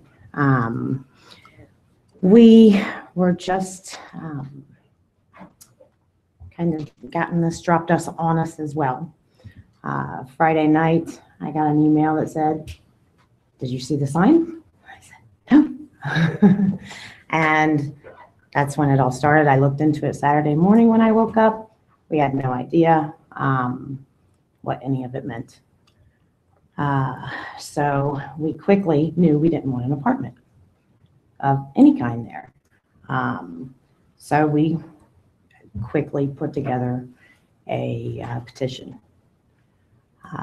This petition does not include all of the things that we have now found out after a little bit of research. There's a lot to this, and we haven't had the time to research and see what is good for our area. When I purchased my home, I believe that land was for single family homes. And I wouldn't have purchased if it was zoned otherwise. I would like to say we have nothing against disabilities. I have a child with disabilities. We have nothing against your company, your cause. I think it's very sad in both aspects. And we are just trying to do what's right. I am very passionate about disabilities, and as well as a lot of the people in our community. We're going to take this time and we're going to let our speaker speak. We all got together, and these are some of the main issues. And then if we didn't address any of the issues from the other folks behind us, I mean, then we can hopefully hear them. Yeah, I just want to reiterate, we're not against this type of housing going in. What we are against is the high density number of it. This property, like I said, they can go through and put this property in without the zoning change. You can put 13 units in. And they're saying they have 60 properties in the city that are successful. That's great. They're not 60 at one location. They're spread out. So I think our biggest concern is the number of things that are going in there. I'm here tonight on behalf of our community to ask you to please vote no on the rezoning proposal of the property at 250 Curtis Street. If you cannot vote no at this time, we're at least asking that you delay the vote until a later meeting. Our community only learned of this proposed rezoning when signs were placed on January 11th. For at least 4 days that the signs were posted, one of the signs was blown backwards by the wind and completely unreadable. The proposed plans were only made available on the city website on Friday, January 12th. We've not had time to reach everyone in our community, review the proposed plans, and hire legal counsel to protect our interests if necessary. A delay will give us the necessary time to gather information and adequately present our point of view. If this development is a good idea now, it will still be a good idea a month from now after we've had ample time to prepare. The developers had the benefit of time to prepare, communicate with the appropriate city staff, talk with immediate neighbors of the project, hire and consult with legal counsel, and put forth his best arguments for the merit of this development. It hardly seems fair to give us less than a week to do the same. The sheer amount of units is overwhelming. 48 units on a 3.6 acres is what's being proposed. Currently, the max is 4 units per acre, and this development would be more than 13 units per acre. It's more than triple the number that would be allowed for a typical apartment complex, and only half of the parking that would be required for the number of proposed units. My question would be, was the parking decreased to make room for more units? We've been told this is due to the fact that many of the potential residents don't own vehicles. It's reasonable to assume that some will have vehicles, and most, if not all, will have visitors. Street parking on Firestone Drive has been a long-standing issue in our neighborhood, and this has the potential to exacerbate this problem. The amount of units, coupled with the fact that some of the units are only 450 square feet, will be detrimental to our property values. The City of Delaware's comprehensive plan recommends this site to be used as medium-density, single-family homes. Following the comprehensive plan means this property should allow for 12 single-family units. This proposed zoning change would be well outside of those limits. We take great pride in our neighborhood and researched the area before we purchased our homes, with the knowledge that this property was not zoned for this purpose. Our property taxes were just recalculated based on current market values. Some of us have recently refinanced or obtained home equity loans. This development would most certainly negatively affect those values and could cause us to have negative equity in our properties. Some of the apartments are 200 square feet less than the 650 square feet minimum. This is likely due to the shared common areas in some of the buildings that will be shared and house shared activities for all of the residents. The layout and proposed use of the development appear to function more as a residential care facility rather than a typical apartment complex. As a residential care facility, they would be limited to only 9 residents under conditional use zoning. They're proposing to have more than 4 times that number.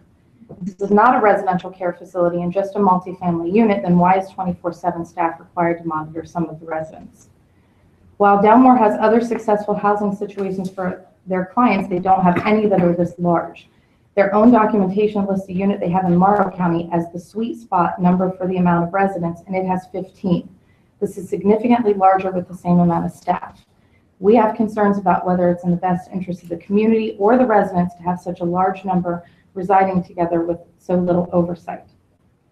Delmore's own mission statement is to provide residents with severe, persistent, and debilitating mental illness housing. It doesn't make sense to more densely populate these apartments than a typical apartment complex when the residents require more assistance. My own son suffers from mental illness, and I would not consider a living arrangement of this size to be ideal, no matter how nice it looks from the outside. Aside from the data bus stop, there are no stores, no pharmacies, no public facilities or resources available within walking distance for these residents. That seems counterproductive for a population that largely has no transportation of their own. This type of development is not compatible with our area. Most of our homes are families with school-aged children, 2,000 to 3,000 square feet. Our park or green space would be more suitable for the neighborhood and vast number of adjacent neighborhoods. To my knowledge, the developer only contacted the 3 homeowners that directly border the property during this process. While his plans don't legally require him to contact our neighborhood, his proposed development is only 2 units shy of the number that would have been required of him to do a community impact study. Such a study would have required the effects of this development be studied to see how they might impact our neighborhood. This committee has the ability to ask for such a study to be completed prior to approval. I would ask that you consider doing so before voting. 2 less residents than the 50 that automatically triggers that study to be required should not be kept from being a factor. Whether it's 48 or 50 units, this proposed development would have an impact on our neighborhood, and we believe it's in the best interest of the community to complete such a study before approval. A change to the comprehensive plan put forth by the city is not in our best interest. As a mother of someone with a mental illness, I don't believe it's in the best interest of the residents of this proposed facility to have such a dense population. There's also a close proximity to an affordable housing project that has increased crime and drug problems, so close to a population of people who are already vulnerable to being victimized with their money and have increased risk of drug abuse. Please deny this application for PMU. It goes against the city's compliance plan. It's too densely populated even for the best of circumstances, and even less so for those who struggle with these types of mental illness. It does not allow for adequate parking for visitors and support staff that may visit, and it's not compatible with our neighborhood or the surrounding area. If you're not convinced to deny it, please at least delay the vote and order a community impact study. It will give a clear picture as to the ramifications prior to a decision being implemented. A delay will also give us time to gather the information we need and talk to everyone affected by this change. And then at this time, I would just ask that if you're here and you're in support of what I said, that you please stand up, because I'm representing many in our community. We got together to do a joint statement. So if you could please stand up if I'm representing your interests here. Hopefully, I know I took a little more than the 3 minutes, but hopefully that will cut down on the... That's okay. That was my thought process as well. Thank you very much. Oh, one last thing, I'm sorry. Could you, I asked that he pull up this map because I know the comment was made earlier about how far away we supposedly are. And if you don't mind, I just want to point out the only 3 neighbors that he spoke to are these 2 property owners here and then the one across the street. This entire area right here is all of our, so, you know, you can say that we're not directly adjacent, but we are. I mean, there's 2 narrow properties that separate our division. And like I said, while it's not legally required, we shouldn't have had to find out this way. Not if he was truly in the interest of getting support for this. This was not the way to do it, in my opinion. Okay. Thank you very much. Thank you. Just a reminder, if the point you've come to speak on has already been talked about, don't feel obligated to come up. If you have something that you feel will add to the conversation, please feel free to come up. Next on the list, John Stark. Please provide your name and address for the record.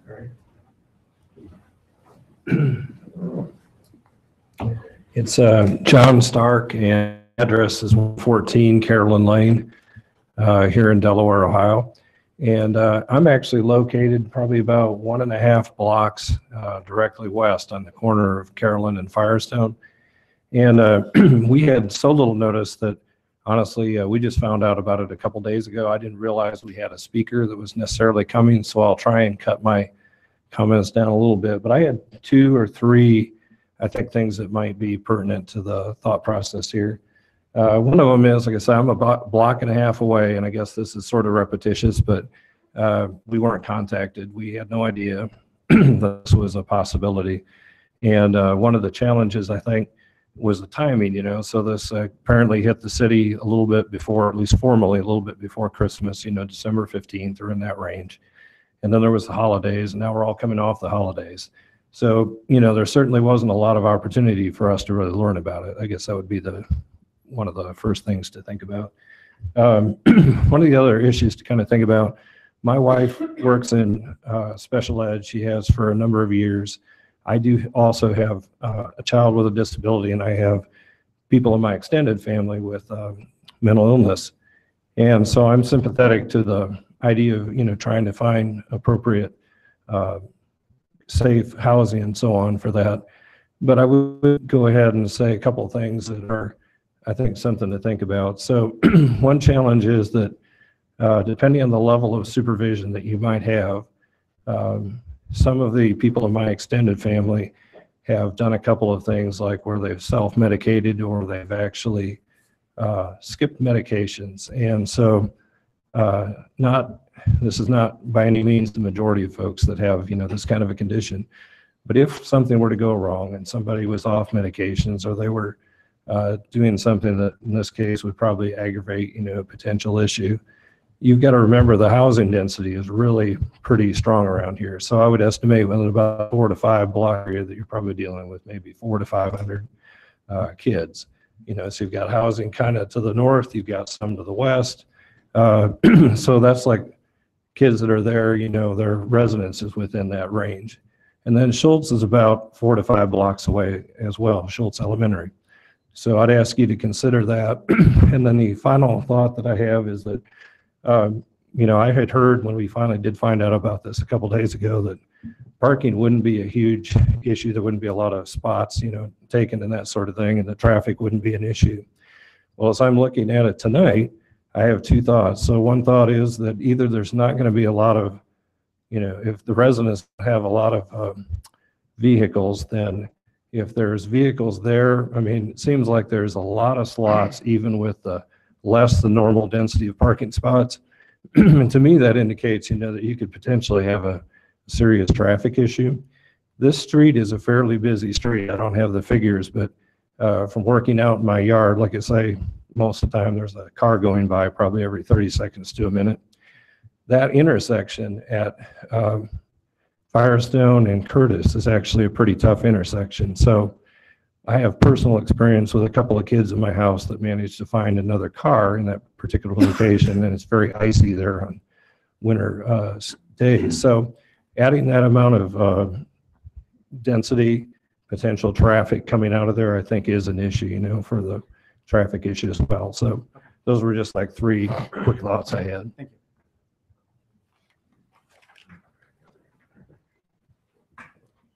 Anna Willow. Anna Willow. Okay. Jessica Heidelbrand. I don't have anything to add. Okay. Thank you, Jessica. Kurt Heidelbrand. Nothing to add. Okay. Thank you. Gunnar. Apologize, I can't quite make out the handwriting. Gunnar. Serta. Thank you. If you could just state your name and your address for the record, please. Thank you. Gunnar Serda, CERDA, 302 Tar Heel Drive here in Delaware. I come this evening to support this effort. I have served the community of Delaware as the pastor of a local congregation, as the chaplain at Grady Memorial Hospital for almost 6 years, on several boards, Family Promise as it was founded, served with Andrew's House, the Third Thursday Meal, and Common Ground Ministries Free Store on the board of directors as well. I serve our community and our persons of faith on a national board of directors for Disabilities Ministries and Mental Health Ministries. I have served with Jim on the board of directors for Delmore Dwellings as well. I dedicated myself and my ministry to serving the most vulnerable persons in our communities. And I believe that Delaware has done tremendous work in serving persons who are vulnerable, and yet there are more who need our help. I believe that we are called to do the best that we can, and perhaps even more. And I stand in support of this. Thank you. Thank you. All right, and then apologies, I can't read your last name, but your first name is Emmy. Emmy? She's still here? Oh, okay. Yes. I'm Emmy DeVore, 4499 Stover Road, Ostrander, Ohio, 43061. I'm here in support of this project. I'm a mother of unfortunate young adult male who suffers with a severe genetic brain disorder. He's schizophrenic. He has tried to live independently in his own apartment in Columbus. It was not very successful. He was victimized quite a bit, along with a lot of health concerns that we had. So he is currently living in one of Delmore housing units that is supervised. He is now independent. He is protected. His function all across the board has improved. His mental health has improved. His cognitive function has improved. His emotional health has improved. This has been a godsend to our son's life. There are many people out there that need this kind of help so that they can live independent, successful lives. So I'm very much in support of this. And I just want to say that people with mental illness are not welcomed anywhere. So this is no surprise that they may not be welcomed in our neighborhoods. Thank you. That concludes everybody who signed in on the list to speak this evening. Is there anybody we missed? Oh, if you could please come forward and say your name and address for the record, please.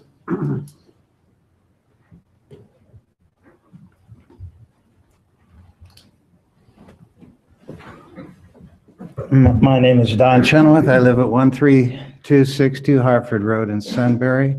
I'm formerly a 19-year resident of Delaware. I'd like to say to the Planning Commission that I identify with everybody who's opposed this project, largely because the Planning Commission 19 years ago participated in the decision-making process that caused me to sell my home under forced means, forced to sell my home to Grady when they wanted to put a heliport in my backyard. Anyway, no hard feelings. Thank you for that. Sorry, What I want to say is that I was on the board of Safe Harbor Peer Support Systems, and they operate a recovery center on South Sandusky Street called Annie's Outreach. And a lot of people don't know about it because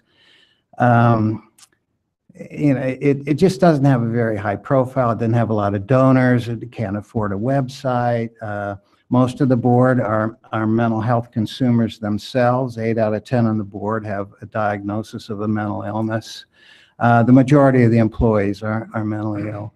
What I would just say is that people with mental illness suffer a lot of collateral damage through no fault of their own. They may not be able to finish high school, although we have college graduates. They may not be able to hold a job, although we have people who do work. They are economically disadvantaged. They may not be able to drive, as been said many times, either because of medication or they can't afford a car. I would just say that all the folks at Safe Harbor, all our clients, are incredibly loving people, and I think they deserve our support. And I would say for all those people who fear what our mental health consumers might bring to their communities, I would just say they're a lot more uncomfortable with you than they're really more uncomfortable with normal people than somebody who doesn't understand what it's like to get up every day and try to struggle through and put 2 days together. So that's all I have to share. Thank you so much. Thank you. All right, at this time, I'd like the applicant to please come forward and we'll start working through this list and talk through some of these things.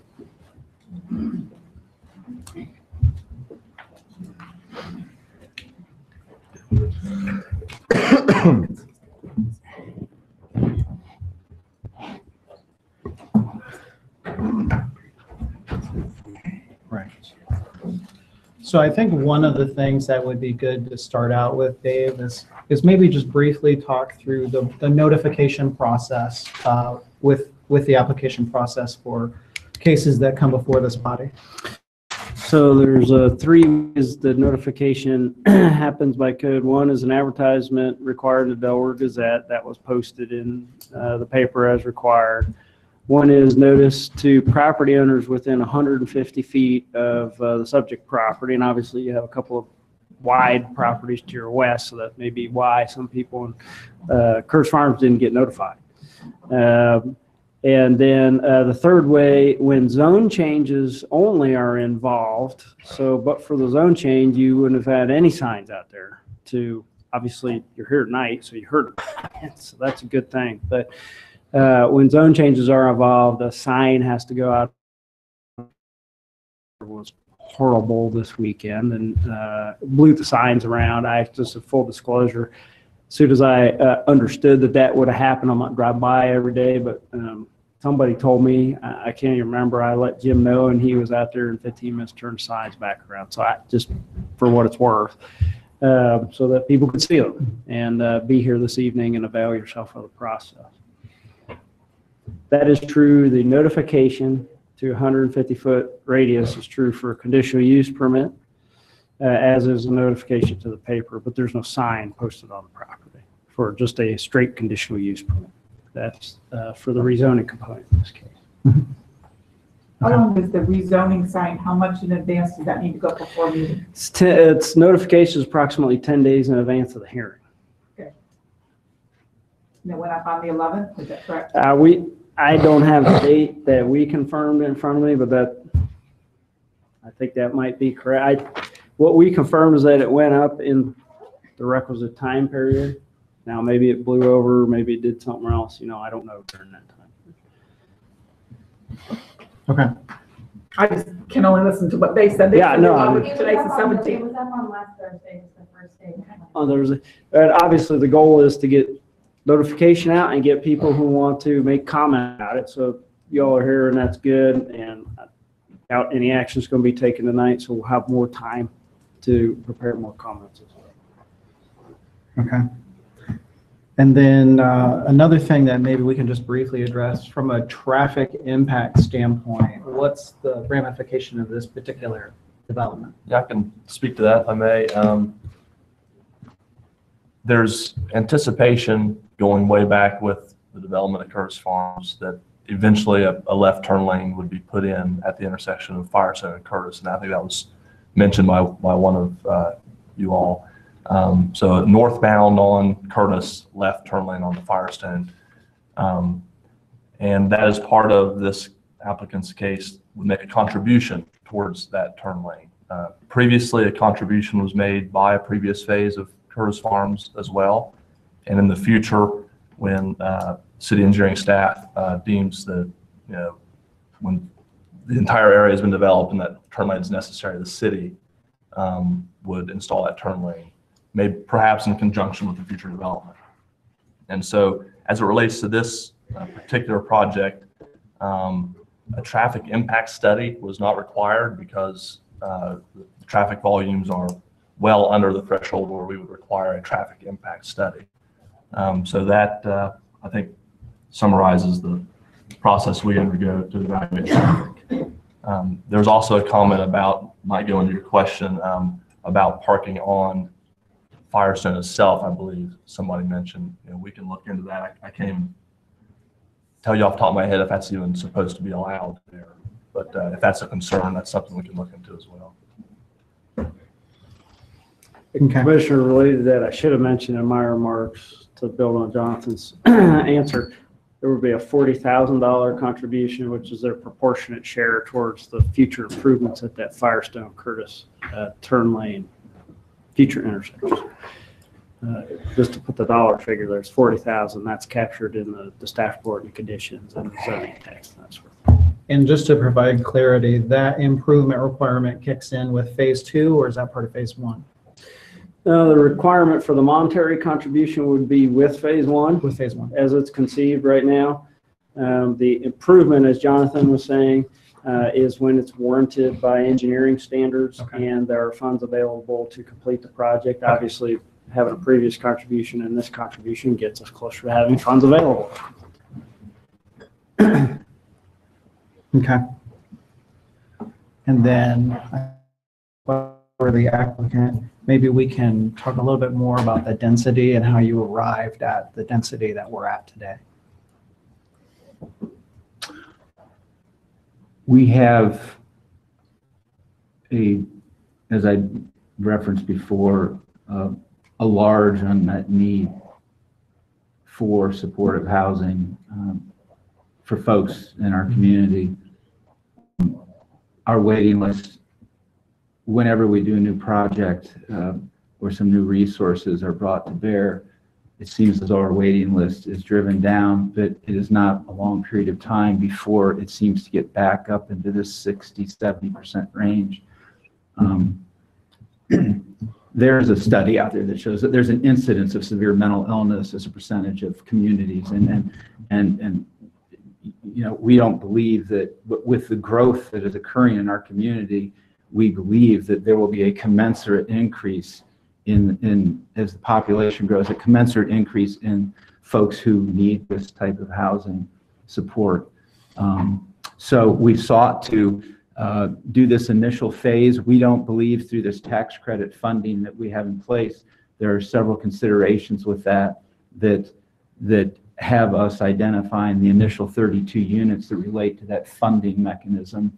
The other 2 units in phase 2 would not be funded through a tax credit funding.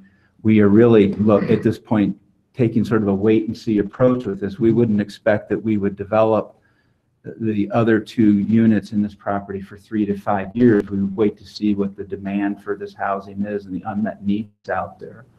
I'm not sure if that fully responds to your question or not. And in terms of the density, that's well within the allowance of the change in the code, correct, David? Well, I was trying to take notes as the gentlelady was speaking as to those numbers arrived at in various ways. The funny thing with density is that I can calculate it probably 5 or 6 or 7 different ways. Gross density is easy. Dwelling units per acre. Everybody can do that. So the POI district doesn't actually have density controls within it. It allows multifamily, allows single family, and it requires the conditional use process to go through and evaluate exactly the kinds of things that we're talking about here today. There were some reference to if you take the density suggested by the future land use plan, what it would be. I'm just like these people, I'm gonna have to take some of these back and do some homework and provide better answers to you, rather Sure. than try to do it on the fly and be wrong, okay? The one thing I tell you is that under our zoning code, in a typical dwelling unit, which are not these, they're 450 to 650 square feet.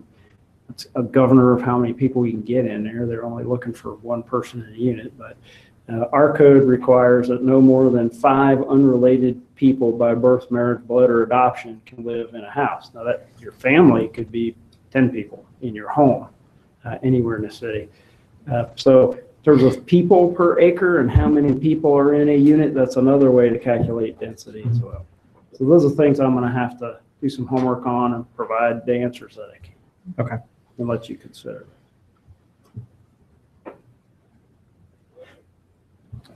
And then in terms of the 650 to 450 square foot per person, is that typical of the units that you currently operate?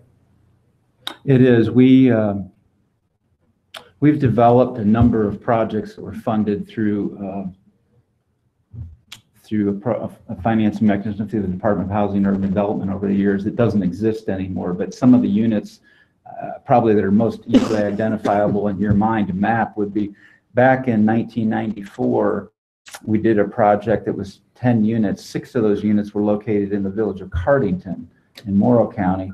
4 of the units were placed in Delaware, and they are the 2 brick duplexes that sit right on the corner of David Street and London Road, where Henry Banks Farm Market was until recently, which has been raised recently. We have 2 brick buildings that are now 23 years old, and those units are all about 620 square feet apiece.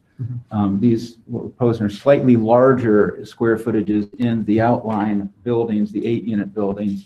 The reason that we are choosing to do smaller units in the common and in the central building is that we anticipate that residents that would be living there are folks who don't have the same functional abilities to do such things as cook for themselves, and it's counterproductive. It's not helpful for them to have to try to manage a larger apartment. And it's also not helpful to us in terms of maintaining the buildings to have folks using a kitchen when they really don't have the ability to take care of that kitchen. We built very similar units to these, just that have been occupied for about 1.5 years now. Stacy, just down the street from you on Cheshire Street, we have 2 single-family, fairly large ranch houses that were built on infill, 2 vacant lots there. I would invite you to drive by and take a look at those. We think that they were visually a nice addition to the neighborhood. We put a great deal of time into the design of those properties. But those units, each house within the single-family home, there are essentially self-contained studio living units where each resident has their own small living room or sitting area. They have their own bedroom and they have their own private bathroom. Beyond that, they simply have a small alcove with a few cabinets, a countertop, a small dormitory-sized refrigerator to keep refreshments in, and a small microwave. We have a main kitchen in those homes, and the staff help with meal preparation, and those residents generally have their meals together in small groups there. Those units seem to be working out over the first 1.5 years. Ms. DeVore that spoke about her son lives there, and it just seems to be working out really well for these folks. It's just the right balance between private living space, which all of us desire and need, and yet having the benefits of shared living, so that these folks are able to develop social relationships and avoid isolation.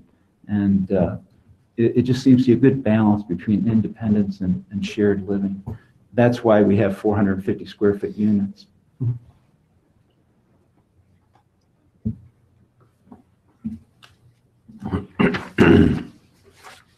Is there anything I missed? CIA. Oh yeah, the CIS, is the CIS the study? Community impact. Yeah, the community impact study. CIS is a TV show. That's NCIS. Oh, the NCIS. Yes.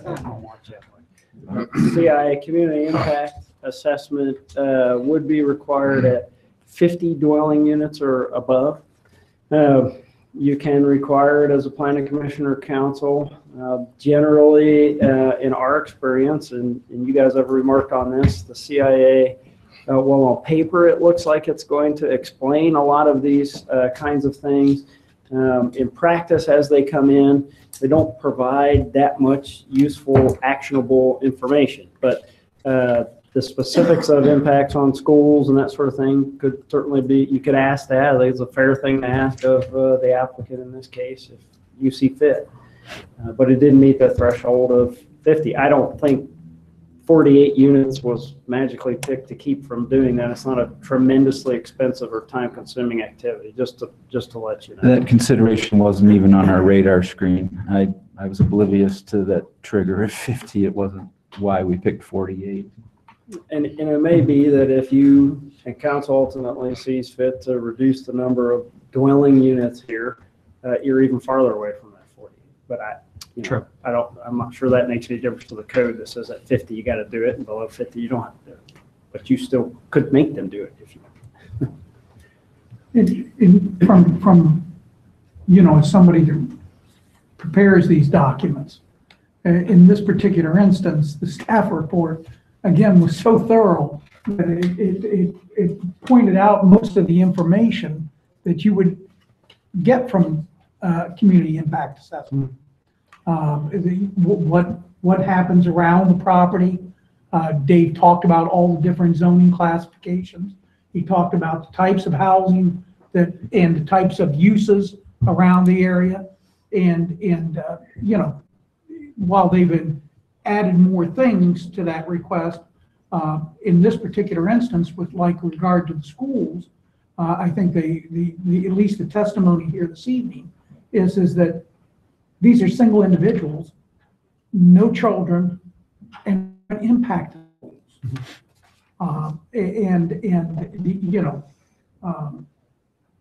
I think that with the information that Jim provided with regard to the safety, in the police reports, that has not been a problem. And while I understand the emotional standpoint of that, for people that have children in the areas, this is, I can't imagine that lots of people would be walking along sidewalks to an area that across the street is industrial. For everybody's information, for a number of years, I lived at the property immediately to the north of this. It was the old Flahive home. And Flahive being my father-in-law, and he moved to the north end of town. We lived out there, and we moved from there primarily because of the traffic that existed before Firestone Drive existed, just the traffic on Curtis Street. But of course, at that time, we had no sidewalks. So I'm very familiar. This property was the home of Raleigh Norman. If you notice some of the gravel in the aerial that was shown, that's because he conducted a business also at that site. And his business was blacktopping. And so some of that's going to have to be cleaned up and removed, and as part of if this project gets approved. So, this area I'm very familiar with. Now, there's sidewalks today. And I hopefully people are using them. But you got to go to something that you can go from one point to another by sidewalk. Every time there's new development, the city does that. And I think it's a good thing to have sidewalks. But there's a whole bunch of areas out there along Curtis Street that don't have sidewalks. Okay. Anything else in your notes? Okay. I have a question. If we're putting them in an area where on Curtis Street there's no sidewalks and they don't have vehicles, how are they going to travel? The area across the street It's actually not industrial, it's the Salvation Army. Many of us take our kids and our animals down there because it's wide open green space. So it's not industrial across the street. It may be zoned industrial, but that's not what the area is going from.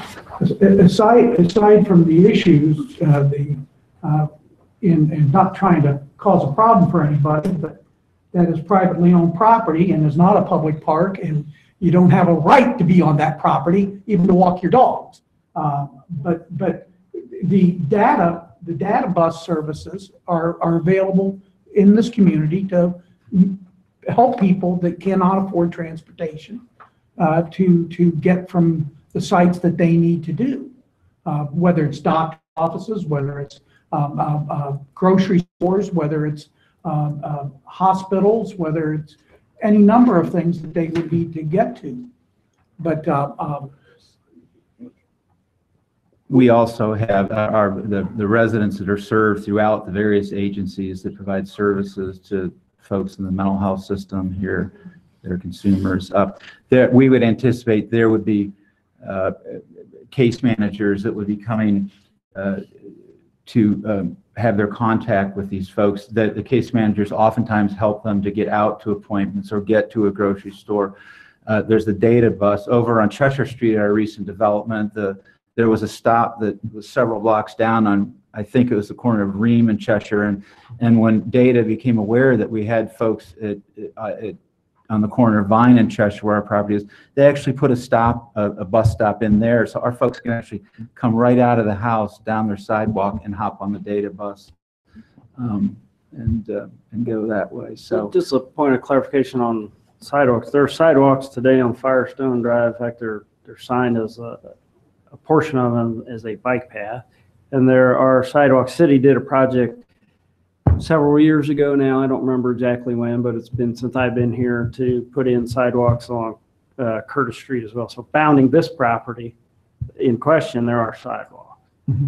There, are holes in the sidewalk network throughout the city. Yeah, occasionally there are holes in the sidewalk network throughout the city. And Curtis has them on one side, and then they switch to the other side of the street to make that project happen. But for what it's worth. Okay. Can I ask questions? Please. And this is not a lot to do with the zoning, but I guess, now, will these units have a kitchen in them? Did you say they would or would not? The 20, at this point, with the proposed plan, the 3 8-unit buildings at the west end would all be conventional one-bedroom apartments of about 100. They would have kitchens. Okay.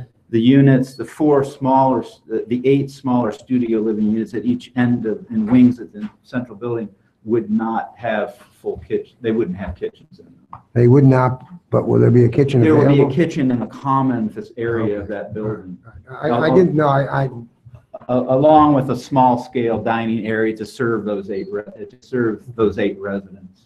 And we would expect that the residents from the other buildings would come there occasionally for for example, a Friday night pizza dinner or something. And we normally get, in most places, we will get some type of floor plan that we're looking at. If you could just, and I know that it could be a little bit of a moving target depending on what building gets approved or whatever, but just maybe a general floor plan, I think it'd be nice to. Mr. Architect, is that possible? Nothing really great. It's just that we're trying to picture hand sketches. 400 and some odd square feet or 650, The architects on Cheshire Street project. That'll be fine. That's terrific. Thank you. We can, finish off whatever you need to look at. That'll be fine. Thank you. Are you interested primarily in the central building in terms of the layout, the floor plan there? Well, I mean, it'd be nice to have, okay? As opposed to the Well, I mean, just the apartment parts. Okay. Yeah. Okay, I mean, I'm trying to picture in my mind 650 square feet or 400 and some odd square feet. Okay. What will be in there? Not that it will, not that it will make a tremendous difference on the zoning. We already have those available. Yeah. They can be emailed Yeah, to just the normally planning we get department. them when we get. I think I would suggest if you have floor plan on the main building and then one floor plan, you got, the other 5 buildings have the same floor plan, I assume, so that Yeah. one as well. Then Yeah, I everybody just- can see what's in it. Yeah, I think that'd be helpful. Yeah, that'd be nice to do that. I have a quick question, if we have time. Real quick. My name's Kate Barnes, I live on 155 Firestone. I'm sorry, you'll have to come up to the microphone, please. Yes, I'm please. sorry. It doesn't pick you up back there. Sorry, I don't really need to say, it's just a quick question. No worries. My inquiry is regards to phase 2. If it is not taking place for 2 to 5 years, there is a home on that property now. What is the plan for the home that is standing there? Hey, ma'am, real quick, just name and Yeah, address. Sorry. Just right. Kate Barnes, and I live on Firestone Drive. In your actual address. 155 Firestone. I will not ask Thank you. That's okay. Hi, Kate. The answer to that, to your question would be, if we had we don't like to go big. If we had the wherewithal, I suppose that it would be more cost effective for us, likely, to do this whole project at one time. Mhm. However, there are complications in doing that with financing and so forth. And again, we need to have evidence that the need is there before we would build those additional units. We, I think, out of compassion more than anything, are inclined to leave that house there. There's a gal that lives there who actually is the manager of the seafood department at the Westgate Kroger's. And she lives there with her 80-year-old mother, who's not in real great health, and they have lived there for over 20 years. Mhm. And we really don't want to have to ask Mom to move. Okay, that's it. I just Before- wanted to make sure it wasn't left vacant. No, While it this is is going on. occupied now, and as long as these folks are welcome to stay there, as long as they wish. Mom has probably not got a lot of time left, but we want them to be able to continue to call that house their home. Okay, great. Yeah. Thank you. Okay. Are there any more questions from this body for the applicant? Seeing none, I would just like to provide my opinion. I've been mostly mum for this because I wanted everyone to have an opportunity to speak. So I'm a resident on Cheshire Street here in Delaware. As a couple of folks have pointed out, there's one of these dwellings on Cheshire Street. I went on a piece of property that was largely vacant my entire time here in Delaware. And I'd like to say that it's a really nice property. I'll preface that by saying that I think that the number of people living in there is not 48. The fact is there have been no issues, no concerns. My kids go to the bus stop that's in front of this unit. I never had any issues, never had any concerns. And I always looked at it as an opportunity to talk to my kids about, what these units are. And I don't know. For what it's worth, I've not had any bad experiences. I haven't had any good experiences.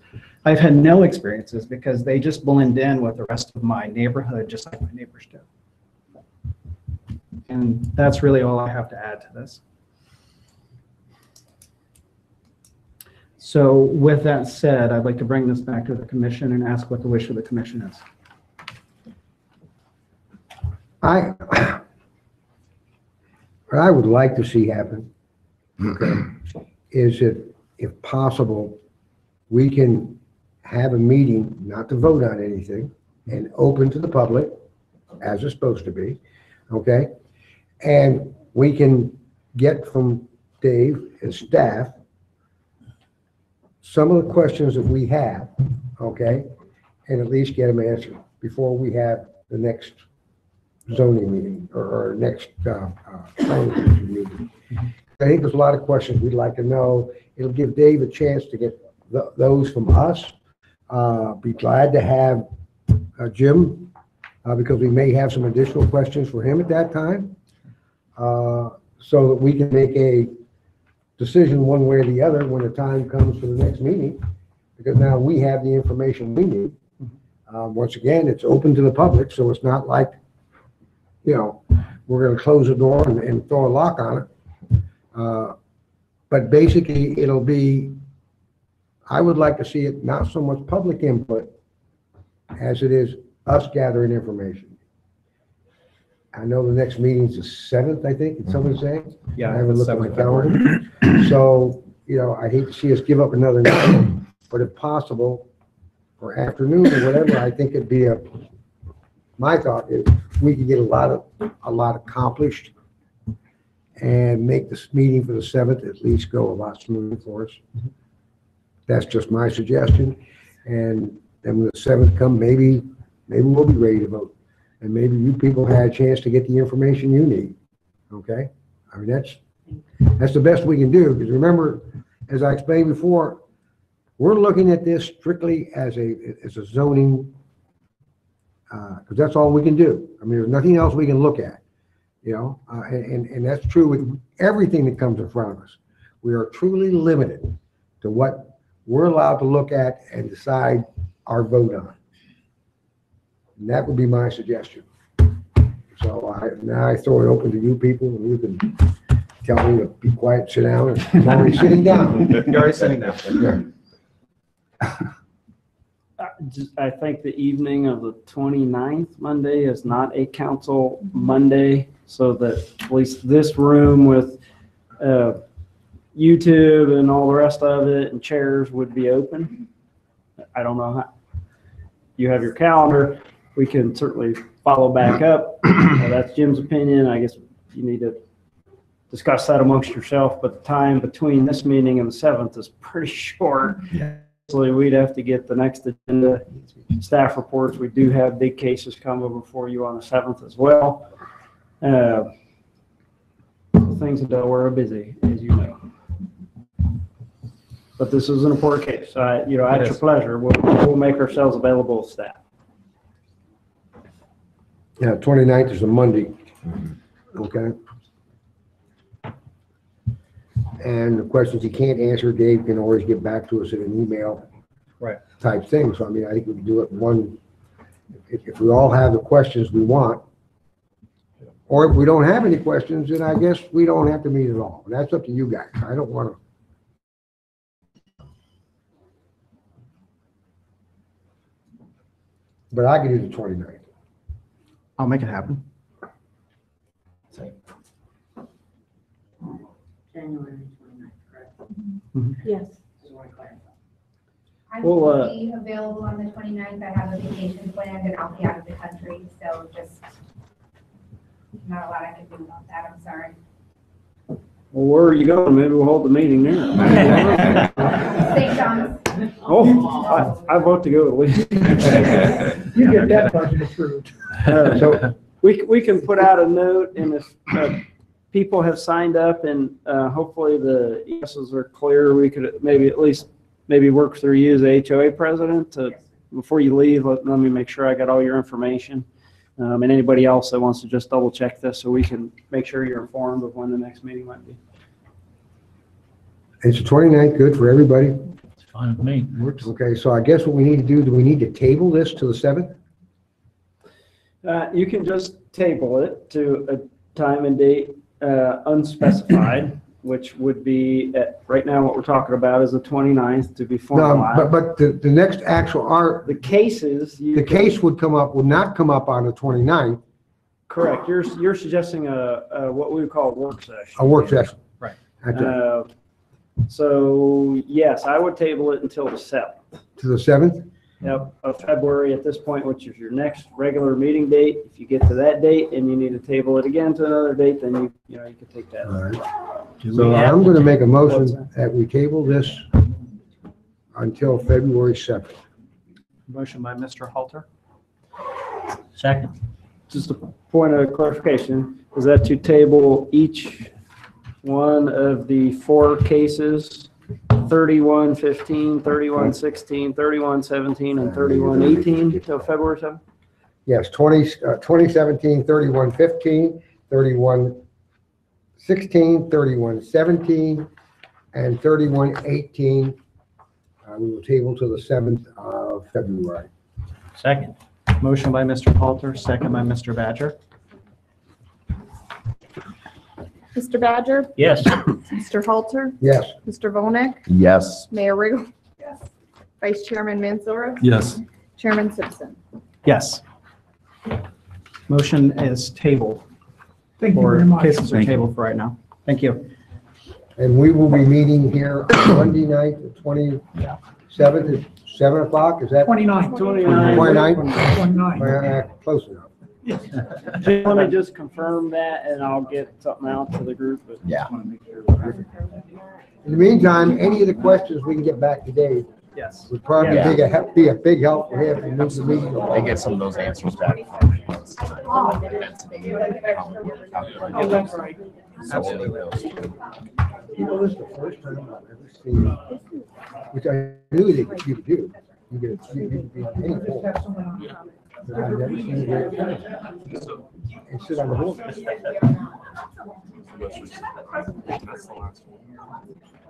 No, but I've never seen, they're not necessarily attached to this board. No, I have no problem with it. I think it's great. I would always.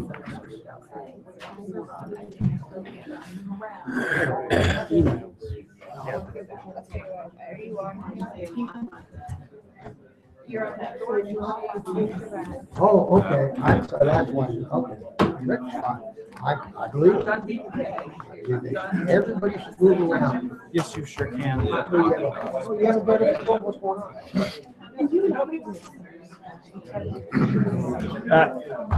Ladies and gentlemen, I'm sorry, we still have some business we have to go. You're welcome to go in the hallway, but we'd like to finish that too. Yes. All right. We still got. Oh.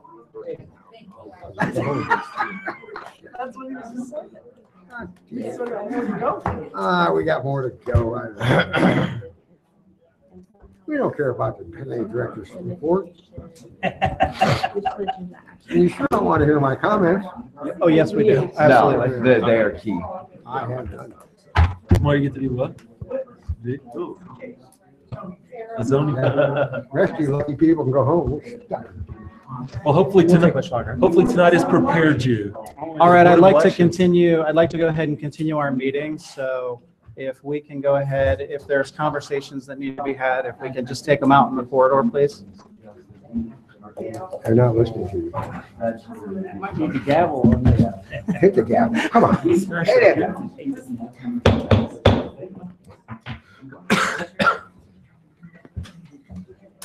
Yeah, we still have a meeting. I was ready to go home too, because I feel bad. Oh, I know. All right. Item number 4, planning director's report. I've lost total control. You can't get it. I was going so Yes, fast. good. You do it.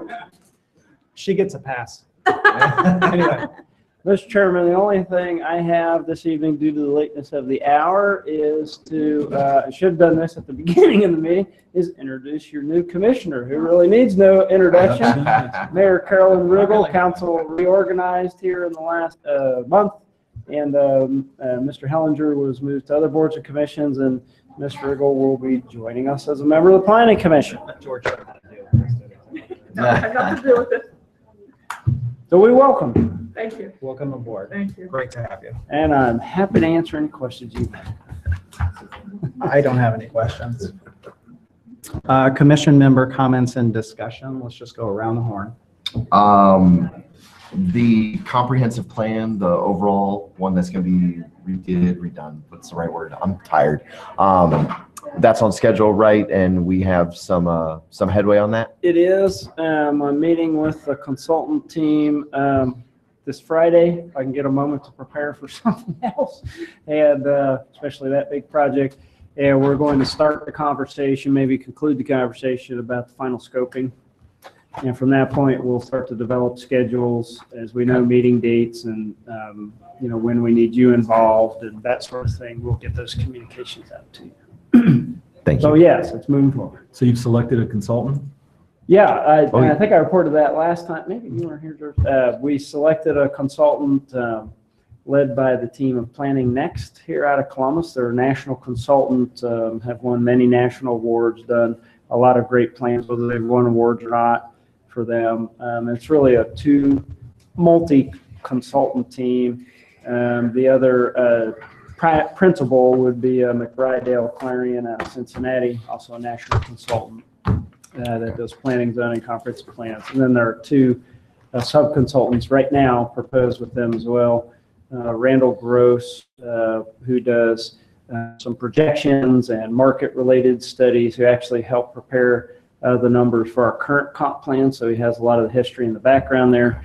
And Tischler Bice, who help prepare, they do various economic studies and impact studies, actually help prepare the impact studies that led to the impact fees here in the city of Delaware as well. So some of the team very familiar with the city, some of the team not so familiar with the city, but I think overall very, very strong team. And we look forward to working with them. I knew every team except the one out of Chicago that had supplied responses and all their sub-consultants. So, and they were all good. They gave us, as staff in multiple departments, a lot to review and score. So we appreciate them responding. And I just wanted to add real quick, I just want to commend you on the report. I read it while I had my 2-year-old on my lap watching Beauty and the Beast. And after getting the emails and digging into it, I just commend your effort and your team's effort in getting these things together. I know it was challenging here, or just it's complicated, and the fact that you're able to put it down in words and make sense of it, I tip my hat to you and your team. Awesome. You can't know how much we as staff, all of us staff, on behalf of staff, we appreciate those kind of comments. So they don't always happen. So we appreciate it. It's great. I know we still got a lot to work through with this particular one, and if this is any gauge for what the year will be like, it should be a lot of fun. But I commend you guys. Hopefully, as your staff, we survive the year. That's sort of our goal right now. Thank you. Appreciate it. Thank you. Jim? None. Nothing? George? I too would like to welcome the mayor and look forward to working with him this year. Also like to echo that, Dave, you guys did a hell of a job on this. Yeah, and seriously, I was very impressed with it. And I think that what you did and the tone with which you presented it helped a lot of the people in the audience understand better what this whole process was going to be about. I had a sense from getting bombarded with all these emails between 3:30 and 4:45 that it was going to be quite a nasty evening, and it turned out to be everything but that. So appreciate that, Commissioner, and it's always a team effort with the engineering staff and all the staff in the city. They do a great job, and they work really, really hard for everybody. And I continue to be impressed by our citizens that everybody showed tonight. It's a great place to live. Sure is. Ditto. Ditto? Good night.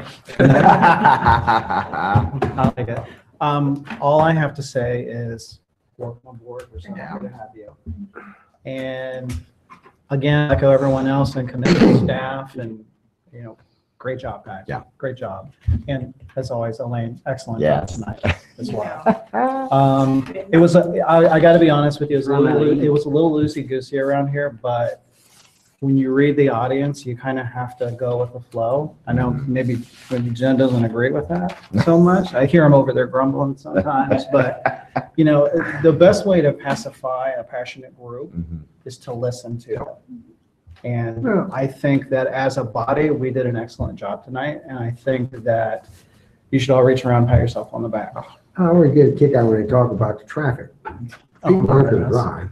And the parking on Firestone are their neighbors. It's not anybody else. I've never parked on Firestone. They didn't ask where the animals are going to go.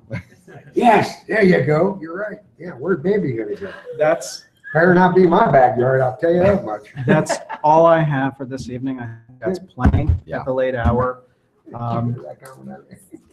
Our next meeting, our working meeting, will be on the 29th at 7 p.m. in these chambers. And then our next formal meeting will be February 7th. Does anybody have any commitment conflicts on the 7th that they know of today? I'll be in the country. Somewhere. With that said, at this late hour of 9:51. We are adjourned.